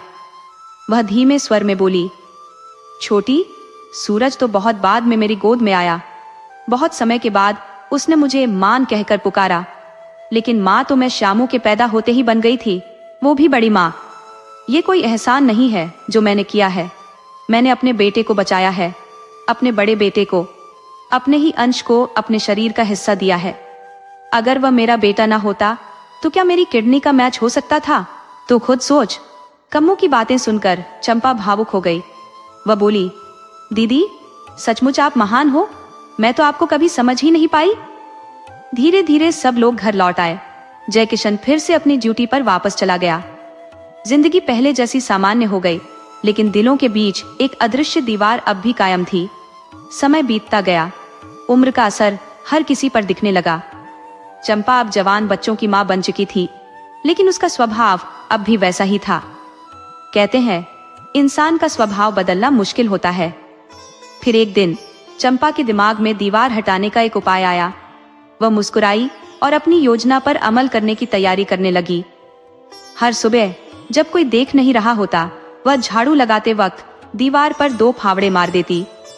जैसा कहते हैं, बूंद बूंद से सागर बनता है, वैसे ही चंपा हर दिन 1 अंगुल की दीवार गिरा देती। उसे पूरा यकीन था कि दिवाली तक यह दीवार पूरी तरह से मिट जाएगी। 4 महीने बाद वही हुआ। दीपावली पर जब सूरज और जय किशन घर आए तो उन्होंने देखा कि वह दीवार अब पूरी तरह गायब हो चुकी थी। लीपा पोती किए गए घर की चमक दूर से ही नजर आ रही थी। नीम के पेड़ के नीचे बने चबूतरे पर जगपति आराम से बैठी थी और श्यामू की शादी की तैयारियों को लेकर कम्मो और चंपा से चर्चा कर रही थी। चंपा थोड़ा झिझकते हुए बोली, अम्मा, एक बात कहूं?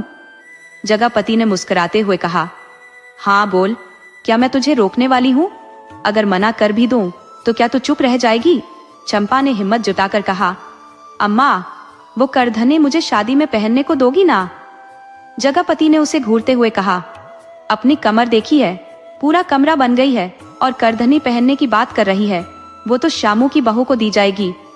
कम्मो ने यह सुनकर हंसते हुए कहा, अम्मा, उसे छोटी को ही दे दो, मैं अपनी बड़ी बहू के लिए नई करधनी बनवा दूंगी। श्यामू की शादी में चंपा बड़े ठाट बाट से करधनी पहनकर इतराते हुए घूम रही थी। उसकी जवानी के अधूरे अरमान अब पूरे हो रहे थे। दोनों देवरानी और जेठानी के बीच का प्यार फिर से लौट आया था। बड़ी जेठानी के त्याग और देवरानी की अपनी गलतियों को स्वीकारने की हिम्मत ने पूरे परिवार को एक कर दिया था। श्यामू की शादी धूमधाम से हो गई। परिवार में खुशियां लौट आईं। यहाँ तक कि जगापति ने भी अपने पुराने दुख भुलाकर अपने बच्चों को गले से लगा लिया। अगर आपको ये कहानी अच्छी लगी हो तो हमें कमेंट्स में जरूर बताएं, और अगर आप हमारे चैनल पर नए हैं तो प्लीज चैनल को सब्सक्राइब करें, वीडियो को लाइक और शेयर करना ना भूलें। दोस्तों, आपको कहानी कैसी लगी अपने सुझाव कमेंट करना ना भूलें। तो चलिए आज की अगली कहानी शुरू करते हैं।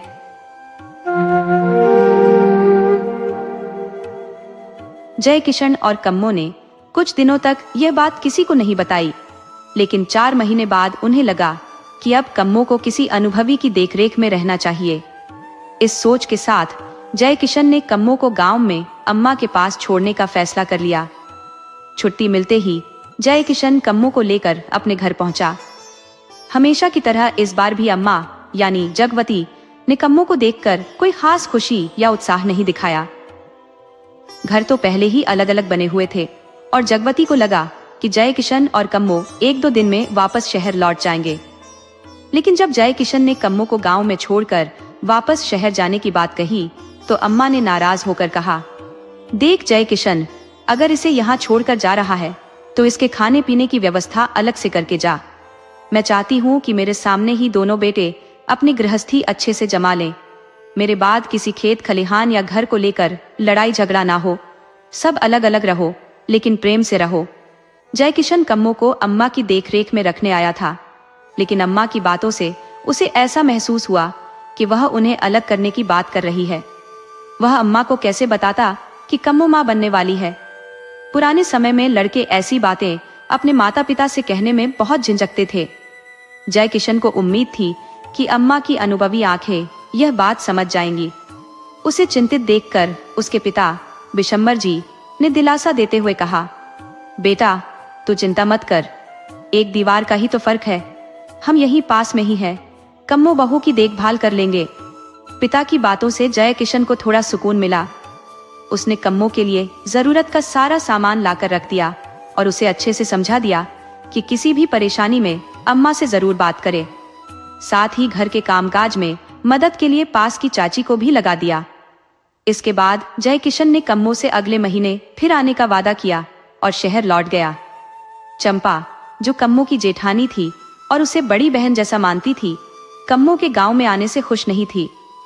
उसे लगा कि अब कम्मो अपने हिस्से के खेत और उसमें होने वाली उपज को बांट लेगी। इधर विष्णु खेती बाड़ी का सारा काम देख रहा था और विशंबर जी अब रिटायर हो चुके थे। सब अपने अपने हिसाब से चल रहे थे, लेकिन अम्मा की सोच और परिवार की जटिलताएं अपना असर दिखा रही थी। 3 बच्चों की परवरिश का भार चंपा पर भारी पड़ रहा था। दिन रात की भाग दौड़ और घर के अंतहीन कामों ने उसकी हंसी खुशी छीन ली थी। कम उम्र में 3 बार मां बनने से उसका शरीर थकावट और कमजोरी का शिकार हो चुका था। ऐसे में भारी शरीर के साथ काम करना भी मुश्किल हो गया था। चंपा को अपनी जेठानी कम्मो से बड़ी जलन होती थी। नाउन चाची को काम करते देख वह कुंठा में सोचती, मेरी किस्मत तो फूटी हुई है, न शहर का सुख मिला न अकेले रहने का, और ये कम्मो कितनी नसीबों वाली है। शहर में आराम से रही और अब गांव में भी मजे से रह रही है। ऊपर से काम भी नहीं करना पड़ता, सब नाउन चाची कर देती है। कम्मो घर के काम काज में माहिर थी। वह अकेले ही पूरे घर के लिए स्वादिष्ट पकवान बनाकर सास ससुर की सेवा करती। एक दिन उसने चंपा और उसके बच्चों के लिए भी भरपूर थाली बनाई, लेकिन जैसे ही उसने थाली जगवती के सामने रखी, उन्होंने ठंडे स्वर में कहा, अपने मालपुए खुद खा, हमें तो अपनी रूखी सूखी ही भली लगती है, मेरे बच्चे किसी का दिया हुआ नहीं खाते। चंपा के बच्चे श्यामो और रिद्धि सिद्धि ललचाई नजरों से थाली को देख रहे थे, लेकिन जगावती ने उन्हें बहलाकर खाने से मना कर दिया। उनके मन में अजीब डर था कि कहीं कम्मो बच्चों को अपने तंत्र मंत्र में न फंसा ले। कम्मो मायूस होकर अपनी थाली वापस लेकर लौट रही थी कि तभी विशंबर जी ने उसे रोका। उनका दिल बहू की उदासी देखकर पसीज गया। उन्होंने मुस्कुराते हुए कहा, अरे बहू, तेरी सास न खाए तो क्या हुआ, क्या मुझे भी भूखा ही रखेगी? दिखा क्या बढ़िया बनाया है, बड़ी अच्छी खुशबू आ रही है। ससुर के इन शब्दों से कम्मो के उदास चेहरे पर रौनक लौट आई। वह वापस गई और उनके सामने पकवानों से भरी थाली रख दी। विशंबर जी ने अपने लिए थोड़ा खाना लिया और बाकी थाली उसे लौटा दी। बोले, तू अकेली जान कितना खाएगी? जो बचा है उसे किसी और को दे दे। कम्मो ने बचे हुए खाने को नाउन चाची को दे दिया, जो उसे अपने घर ले गई। यह देखकर चंपा और अधिक कसमसाने लगी। उसके बच्चे थाली को निहारते रह गए और खाना नाउन चाची के हिस्से में चला गया। अब यह रोज का सिलसिला बन गया। कम्मो जो भी बनाती उसे लेकर ससुर के पास जाती और वहां रख देती। विशंबर जी हर बार उसकी तारीफ करते और चटकारे लेकर खाते। उनकी तारीफें सुन सुनकर जगवती भीतर ही भीतर जल भुन जाती। उनकी तुनक मिजाजी और जलन ने घर का माहौल और अधिक पेचीदा बना दिया। जब भी कम्मो चंपा के बच्चों को देखती, उसका दिल ममता से भर जाता। वह बच्चों को बुलाने का इशारा करती, लेकिन बच्चे माँ और दादी के डर से झिझकते। फिर कुछ दिनों बाद जब चंपा और जगव कहीं व्यस्त होती, श्यामो और रिद्ध सिद्धि छुपते छुपाते अपनी बड़ी माँ के पास आ जाते। कम्मो उनकी छोटी छोटी हथेलियों में स्नेह के साथ कुछ न कुछ खाने को देती। आज कम्मो ने विशेष रूप से उड़द की दाल की कड़ी बनाई थी। उसकी नजरें लगातार कुएं पर थी, जहां विशंबर जी स्नान कर रहे थे। वह उनकी प्रतीक्षा कर रही थी ताकि गर्मागर्म भोजन परोसा जा सके। इंतजार लंबा नहीं हुआ। कुछ ही देर में विशंबर जी ओम नमः शिवाय का जाप करते हुए आ पहुंचे। पूजा समाप्त होने के बाद कम्मो ने तुरंत थाली सजी सजाई उनके पास रख दी और सिर पर पल्ला संभाल लिया। इसी बीच जगव, जो पहले से ही चिड़ी हुई थी, कम्मो की हरकतों को ऊंचे स्वर में ताना मारने का अवसर तलाश रही थी। उसने तीखे अंदाज में कहा, अब क्या जमाना आ गया है? जिनकी कोख सोनी है वे पेट पर कपड़ा बांधकर अपने शौक पूरे कर रही हैं, पर कपड़ा तो बच्चा बनने से रहा। चलो बच्चा न सही, कम से कम ऊंचे पेट का शौक पूरा हो गया। जगव ने यह बात मजाकिया लहजे में कही और उसके साथ चंपा भी जोर जोर से हंसने लगी। लेकिन कम्मो, जो अपने पिता समान ससुर के सामने अपमानित हुई थी, यह सह नहीं सकी। उसका चेहरा अपमान और ग्लानि से लाल हो गया। सास के कड़वे शब्द उसके दिल में तीर की तरह चुभ रहे थे। वह चुपचाप अंदर चली गई और बिना खाए पिए बिस्तर पर निढाल गिर पड़ी। जगव के तानों ने कम्मो का आत्मविश्वास बुरी तरह तोड़ दिया। उसे लगने लगा कि शायद वह सच में मां नहीं बन पाएगी। उसे लगा कि उसकी खुशियों का सपना सिर्फ एक भ्रम था। इस बीच विशंबर जी, जो भोग लगाकर खाने बैठे थे, ने अपनी पत्नी द्वारा बहू के प्रति किए गए अपमान को सुना। हमेशा शांत रहने वाले विशंबर जी का संयम इस बार टूट गया। वे क्रोध से भर गए। उन्होंने हाथ जोड़कर भगवान से क्षमा मांगी, थाली सरकाई और हाथ धोकर उठ खड़े हुए। फिर उन्होंने जगव को खरी खोटी सुनाते हुए कहा, मैंने तो सुना था कि घर की बड़ी बहू का सम्मान परिवार की शान होता है, पर तुमने तो आज हमारी ही शान मिट्टी में मिला दी। यह घर तब तक घर नहीं बन सकता जब तक इसमें रहने वाले एक दूसरे को सम्मान देना न सीखे।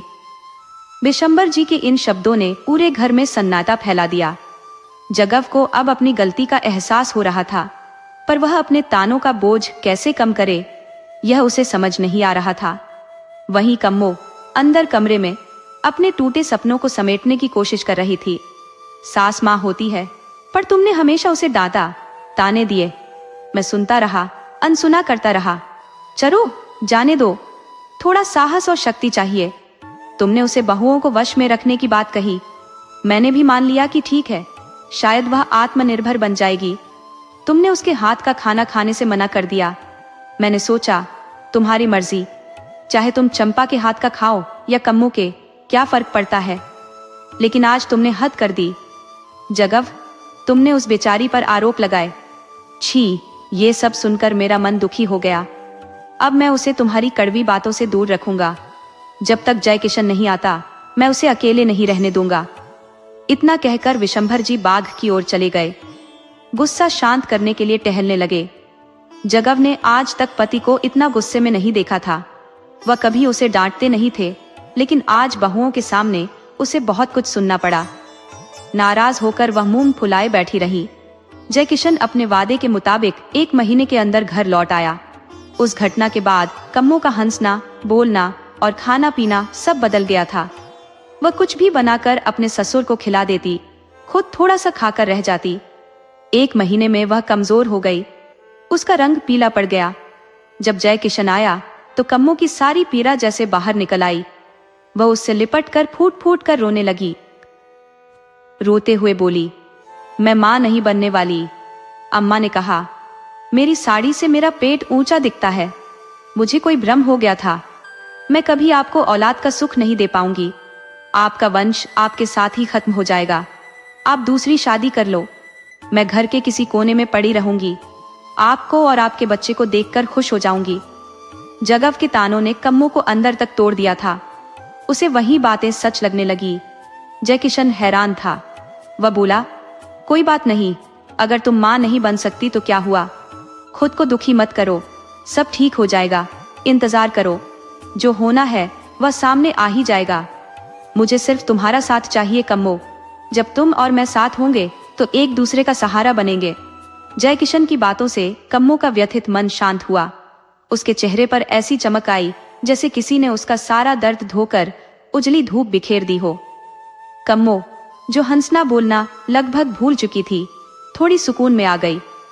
दूसरी ओर जयकिशन को अकेला पाकर जगव ने अपनी कड़वी बातें फिर से शुरू कर दी। अरे जयकिशन बेटा, तू शादी को मानता ही नहीं है और तेरी पत्नी पेट पर साड़ी कसकर घूम रही है। अब साड़ी कसने से पेट ऊंचा दिखेगा, पर बच्चा कहां से आएगा? क्या साड़ी बांधने से तेरा वंश बढ़ जाएगा? क्या तू बाप बन जाएगा? जगव की इन बातों ने जयकिशन को अंदर तक झकझोर दिया। लेकिन वह एक संकोची, शर्मीला और आज्ञाकारी बेटा था। वह अपनी अम्मा को सीधे यह कहने की हिम्मत नहीं जुटा पाया कि इस बार वह पूरी तरह गलत है।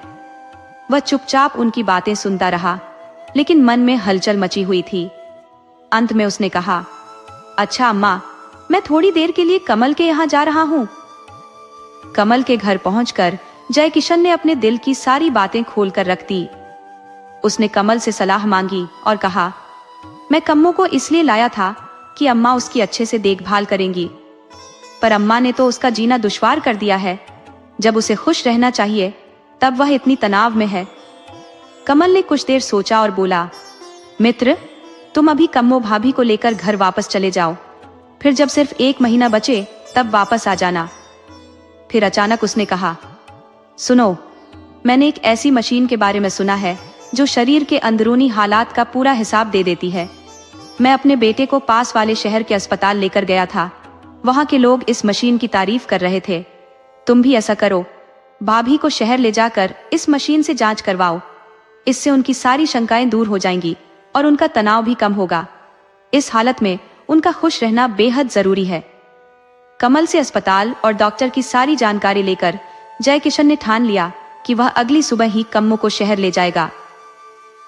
कमल के घर से लौटते समय उसे ऐसा महसूस हुआ कि उसकी समस्या का हल मिल गया है। वह थोड़ी राहत महसूस कर रहा था।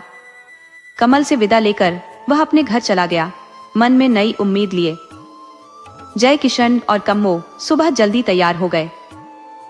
देवी माँ की पूजा अर्चना कर उन्होंने सास जगत रानी की तीखी नजरों से बचते हुए घर से बाहर कदम रखा। यह शायद कम्मो का सौभाग्य था कि उस वक्त जगह कहीं नजर नहीं आई। कम्मो और जयकिशन ने ससुर विशंभर जी को हल्के से यह बता दिया कि वे किसी काम से शहर जा रहे हैं और शाम तक लौट आएंगे।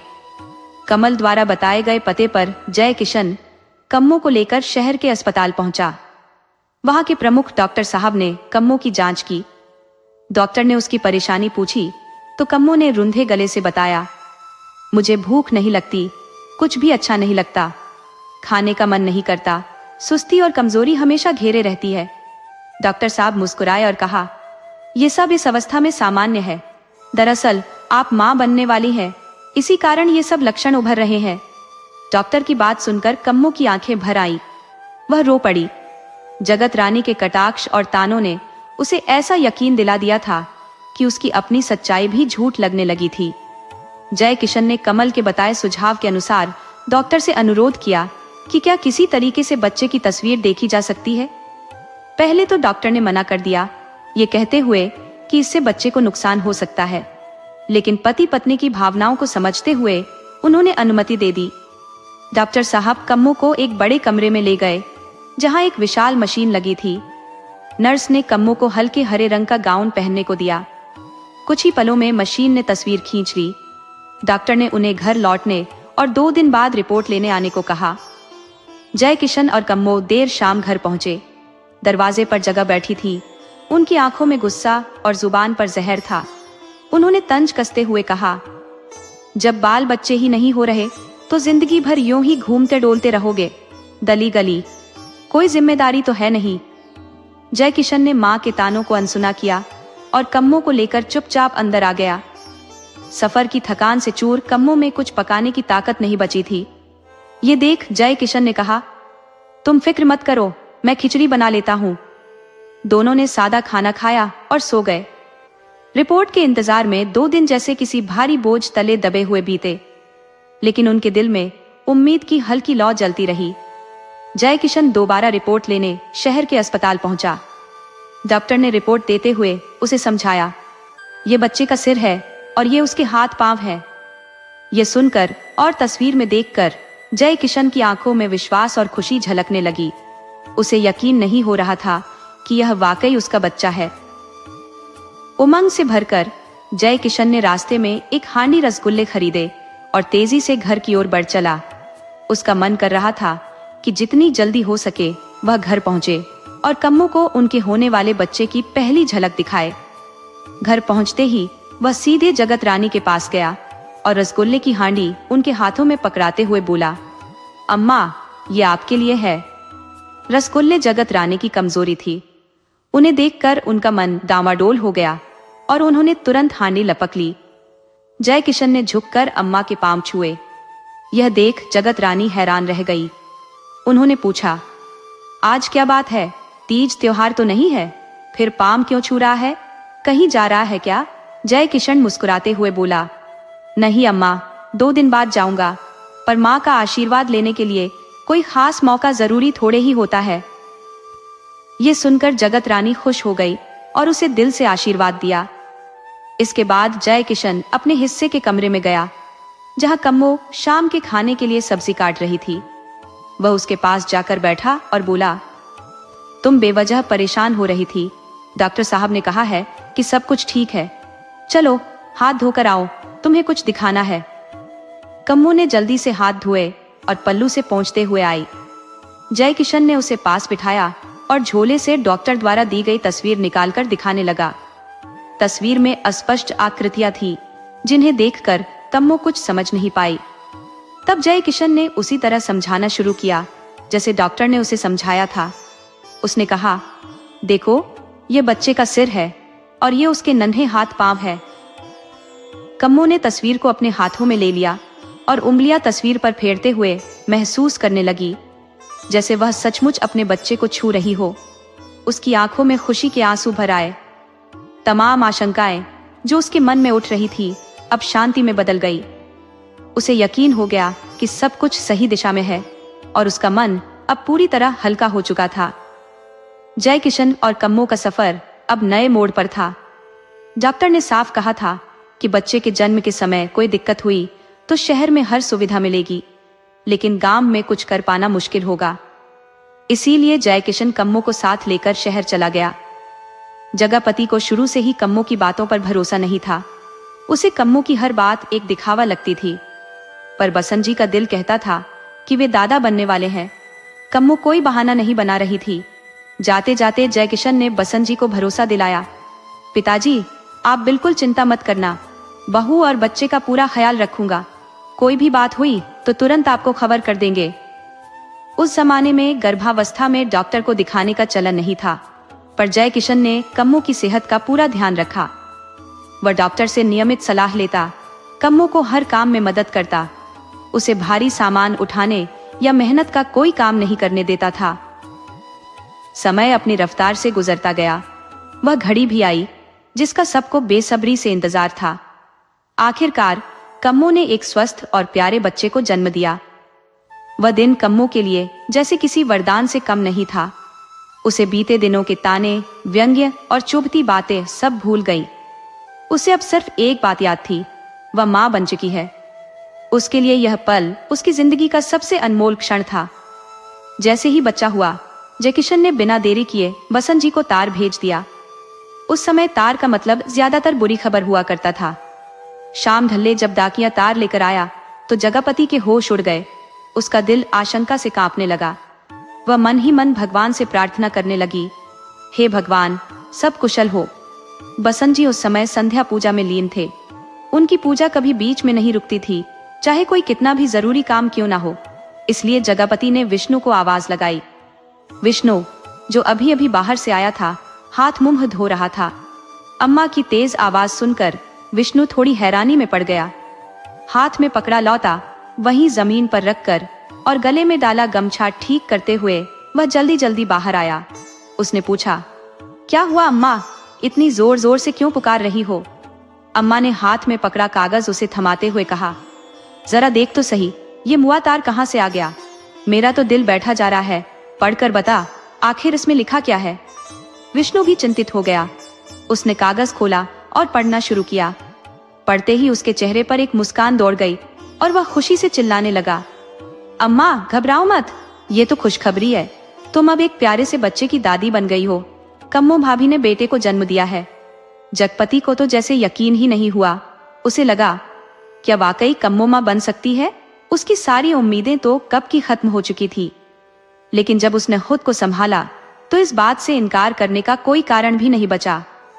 अब उसे समझ आया कि कम्मो ने कभी कोई दिखावा नहीं किया था, वह सच में उम्मीद से थी। जगपति को अपनी बातों पर शर्म आने लगी। उसने मन ही मन सोचा, कैसे मैंने गर्भवती बहू का ख्याल रखना तो दूर, उल्टा उसे ताने मारने और जली कड़ी सुनाने में कोई कसर नहीं छोड़ी। उसे अपने व्यवहार पर ग्लानि हो रही थी, लेकिन पोते के जन्म की खबर ने उसके दिल में खुशी भी भर दी। उधर बसंत जी पूजा समाप्त कर बाहर आए। उन्होंने हंसते हुए पूछा, क्या हो रहा है इतना हल्ला गुल्ला? अब क्या बात है? जगपति ने बड़ी उत्सुकता से कहा, जय किशन के घर बेटा हुआ है। बसंत जी ने लंबी सांस लेकर इत्मीनान से कहा, मैं तो पहले ही जानता था कि भगवान के घर देर है, लेकिन अंधेर नहीं। पर तू ही बावली हो रही थी, उस गौ समान बहू को क्या क्या नहीं कहा। जगपति ने बीच में पति की बात काटते हुए कहा, अच्छा, अब रहने भी दो, मुझे बीती बातें मत याद दिलाओ। मुझे अपनी गलती का एहसास है। जो कुछ भी मुझसे गलत हुआ उसे अब सुधारना है। थोड़ा रुककर वह अपनी गलती स्वीकारते हुए बोली, मेरी वजह से आज मेरा पोता परदेश में अपनी आंखें खोल रहा है। मेरी मोटी बुद्धि के कारण मेरा बेटा सब कुछ अकेले झेल रहा है। अगर मैं बेवकूफी न करती तो आज इस घर में शहनाई गूंज रही होती, बधाइयां हो रही होती। अपनी बात खत्म करते हुए उसने कहा, अब बिना देर किए चलो, बहू और पोते को घर ले आओ। बसंत जी उसकी बात सुनकर मुस्कुराते हुए बोले, चलो, तेरी यही बात सही है, अब तैयारी करते हैं। बसंत जी बोले, चलो, देर से ही सही, तुम्हें सद्बुद्धि तो आ गई। मैं यात्रा की व्यवस्था करता हूँ, तुम अपनी तैयारी शुरू करो। अब जल्दी जल्दी जाने की तैयारी होने लगी। इस बीच चंपा के मन में खलबली मच गई। उसे यह सब अच्छा नहीं लग रहा था। जहाँ पहले से ही श्यामो अकेला घर भर में राज करता था, अब एक और आ गया प्यार और हिस्से में सेंध लगाने। वह दबी आवाज में विरोध जताती हुई बोली, अम्मा, जब दीदी ने तुम्हें कुछ नहीं बताया, कुछ नहीं समझा, तो फिर तुम क्यों वहां जा रही हो? उन्हें अकेले ही रहने दो। जगपति उसकी बात पर झुंझला उठी और बोली, अच्छा, मुझे नहीं बताया, चलो ठीक है, लेकिन तुझे तो सब पता होना चाहिए था। कम्मो तेरा कितना ख्याल रखती थी, तुझे अपनी सगी बहन मानती थी। तुझे तो पूछना चाहिए था। वैसे तो तेरा मुंह सारा दिन चालू रहता है और अब काम की बात पर ताले लग गए। जा, अपना काम कर, मुझे न सिखा कि क्या करना है और क्या नहीं। चंपा सास की फटकार पर चुप नहीं हुई, बल्कि धीमी आवाज में बड़बड़ाती रही। अब वह न तो पहले की तरह जगपति से डरती थी और न ही उसकी डांट सहने की आदत रही। जगपति भी ज्यादा बोलने से बचती, ये सोचकर कि कहीं चंपा की जुबान ज्यादा न खुल जाए, और अड़ोस पड़ोस मजे लेने लगे। जचकी में काम आने वाला सारा सामान बांधकर जगपति ने पति बसंत के साथ रवाना होने की तैयारी कर ली। शाम ढलने से पहले वे जय किशन के घर पहुंचे। ये पहली बार था जब जगपति इतनी दूर गांव के बाहर आई थी। हर चीज उसके लिए नई और अजनबी थी। उधर जय किशन सब्जी और बाकी सामान लेने बाजार गया हुआ था। फैक्ट्री से उसने छुट्टी ले रखी थी ताकि घर के काम में कोई बाधा न आए। दिन ढलने से पहले वह सामान लेकर आ जाता और खाना बना लेता था। घर में किसी के आने की उम्मीद उन्हें बिल्कुल नहीं थी। कम्मो बच्चे के साथ अंदर के कमरे में लेटी हुई थी। बच्चे को सुलाते सुलाते उसकी आंख लग गई थी। दरवाजा बाहर से बस बेड़ा हुआ था। बसंत जी ने गेट खोलकर अंदर कदम रखा। उन्होंने आवाज लगाई, जय किशन बेटा, जय किशन बेटा। कोई जवाब न मिलने पर उन्होंने हल्के से भिड़े दरवाजे को धक्का दिया। दरवाजा खुलते ही उन्होंने सामान सामने के कमरे में रख दिया और वहीं कुर्सी पर बैठ गए। उन्हें अंदर जाना उचित नहीं लगा। वह सोचने लगे कि बहू कम्मू पता नहीं क्या कर रही होगी। पीछे से थकी हारी जगपति भी आ पहुंची। लंबा सफर तय करने के बाद अब उसकी सांसें थकावट से भारी हो रही थी। वो गहरी सांस भरते हुए वहीं फर्श पर बैठ गई और बिशंबर जी से सवाल किया, अब ये दोनों कहाँ गायब हो गए? कहीं नजर नहीं आ रहे। बिशंबर जी शांत स्वर में बोले, अंदर भी कमरे हैं, तुम कोई बाहरी थोड़ी हो, तुम्हारा ही घर है, जाकर देख लो बहू कहाँ है। जगपति ने एक लंबी सांस लेते हुए कहा, अच्छा, और अपने घुटनों को सहारा देते हुए खड़ी हुई। घुटनों का दर्द उसे बिना सहारे के खड़ा होने नहीं देता था। आज तो उसने सफर में खूब चलना पड़ा था और इस कारण थकावट कुछ ज्यादा ही बढ़ गई थी। हाय राम, कहती हुई वह धीरे धीरे अंदर के कमरों की ओर बढ़ी। दूसरे कमरे में कम्मो अपने बच्चे को सीने से लगाए सो रही थी, जैसे कोई अपनी सबसे अनमोल धरोहर को पल भर के लिए भी खुद से अलग न करना चाहे। उसके चेहरे पर ममता का अद्भुत प्रकाश साफ झलक रहा था। बच्चे को देख जगपति के भाव एकाएक बदल गए। मन भावुकता से भर उठा। इन सब से अनजान कम्मो गहरी नींद में थी। तभी जगपति ने तेज आवाज में कहा, ये देखो, हम इतनी दूर पोते का मुंह देखने आए और बहू को कोई फिक्र ही नहीं है, वह तो सोने में मग्न है। सास की आवाज सुनते ही कम्मो हड़बड़ा गई। अरे, अम्मा जी की आवाज यहाँ कैसे? वह सोचते हुए जल्दी से उठी। अपनी साड़ी संभालते हुए चारपाई से उतरकर सास के चरण छूने झुकी। जगपति ने उसके सिर पर हाथ रखकर देरों आशीर्वाद दे डाले। अचानक उठने से बच्चा भी जाग गया और रोने लगा। कम्मो ने बच्चे को चारपाई से उठाकर सास की गोद में दे दिया। जगपति का हृदय इस पल को देखकर उमड़ पड़ा। वह, जिसने कभी सोचा था कि जय किशन और कम्मो के कोई संतान नहीं होगी, आज उसी पोते को गोद में लिए थी। यह पल उसके लिए पत्थर पर दूब जमने जैसा था। उसकी आंखों से खुशी के आंसू बहने लगे। तभी जय किशन भी आ गया। अम्मा को इस तरह भावुक देखकर उसकी आंखें भी नम हो गईं। इस गहरे और सजीव पल को देखकर कम्मो और जय किशन के मन में सास की किसी भी कड़वी बात का दर्द हमेशा के लिए मिट गया। जय किशन ने पीछे से आकर अपनी मां को बाहों में भर लिया। उस एक पल में सारे शिकवे और शिकायतें धुल गई। अब जगपति उम्र के पड़ाव पर पहुंचते हुए कम्मो और बच्चे की देखभाल करने की जिम्मेदारी खुशी खुशी निभाने लगी। उसके बढ़ते सालों ने उसके मन में एक नई उमंग जगा दी थी। जगपति अब उम्र के आखिरी पड़ाव पर थी, लेकिन उसका स्नेह और सेवा भावना अभी भी पहले जैसी प्रबल थी। वह बच्चे की मालिश करने में लगी रहती और कम्मो के लिए अपने हाथों से सोट के लड्डू तैयार करती। उसने पड़ोस की महिलाओं से पूछताछ कर किसी नाउन का पता लगाया और कम्मो की मालिश के लिए उसे बुलवाया। बच्चा अत्यंत सुंदर था, दूध जैसे उजले रंग का, तीखी नाक और चौड़ा माथा। जगपति के मन में श्यामू के सांवले रंग को लेकर जो मलाल था, वह अब इस गोरे चिट्टे पोते को देखकर पूरी तरह मिट गया। वह बार बार कहती, इसके चेहरे पर सूरज की चमक है, इसका नाम तो सूरज ही होगा। 1.25 महीने तक जगपति ने कम्मो और उसके बच्चे की खूब देखभाल की। उसकी मेहनत और देखभाल से कम्मो की तबीयत जल्द ही सुधर गई और बच्चा भी 1 महीने का हो गया। एक दिन जगपति ने जय किशन से कहा, अब मैं गांव जाऊंगी, साथ में कम्मो और सूरज को भी ले जाऊंगी। माता रानी को रोट चढ़ाना है, तुझे क्या कहना है बेटा? जय किशन ने तुरंत कहा, अम्मा, आपकी बात कभी टाली है मैंने? जो आपको सही लगे वही करे। मैं कुछ दिनों की छुट्टी ले लेता हूँ, फिर हम सब घर चलेंगे। सभी तैयारियां तेजी से पूरी कर ली गई। जय किशन सूरज के लिए सुंदर कपड़े और खिलौने लाया। अम्मा के लिए और चंपा के लिए भी लखनऊ से सुंदर राजस्थानी चुनरी लाया। विष्णु के बच्चों के लिए कपड़े और कई पैकेट रेवड़ियां भी खरीदी। जगपति बेटे की सूझबूझ और समर्पण देखकर अभिभूत हो गई। उसने सोचा, कितना कुछ कहा मैंने इस बेटे और बहू को, लेकिन इन दोनों ने कभी पलटकर जवाब नहीं दिया, कभी ऐसा कुछ नहीं किया जिससे मुझे दुख पहुंचे। अगले दिन सभी गांव के लिए रवाना हो गए। उनके शहर से निकलने के बाद घर पर अब चंपा का पूरा राज था। लेकिन चंपा के दिल में एक गहरी कसक थी। उसे यह बात सालती थी कि कम्मो गर्भावस्था में होने के बावजूद शहर में रह सकती थी, वहीं उसका बच्चा जन्म ले सकता था, लेकिन उसे हमेशा अम्मा की पाबंदियों का सामना करना पड़ता। चंपा को यह सब अम्मा की साजिश लगती थी और यह बात उसके मन को कचोटती रहती थी। 1.25 महीने का यह समय चंपा के लिए मानो किसी स्वर्गिक सुख से कम नहीं था। वह सुबह देर तक सोती, अपने मन मुताबिक सारे काम करती और अपनी छोटी बेटी रिद्धि सिद्धि के साथ कभी चूहे पकड़वाती तो कभी छोटे छोटे बर्तन धुलवाती। कभी कभार खुद भी खाना बनाकर आस पड़ोस की औरतों के साथ पूरे दिन गप्पे लड़ाती रहती। इन गपशप में अक्सर कम्मो और जगव की शिकायतें शामिल होती। उस दिन भी हर रोज की तरह चंपा ने बच्चों को रात का खाना खिला दिया।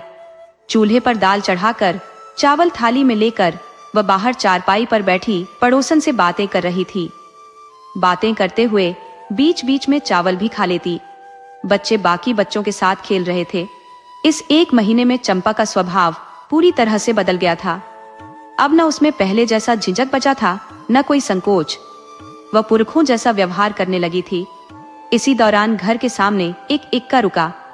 इससे पहले कि चंपा कुछ समझ पाती, जगपति इक्के से उतरकर कम्मो के गोद में उसका बच्चा पकड़ा देती है और चंपा को आवाज लगाकर धार देने के लिए पुकारने लगती है। चंपा वहीं बाहर ही थी, मगर अम्मा के सामने जाने में वह हिचकिचा रही थी।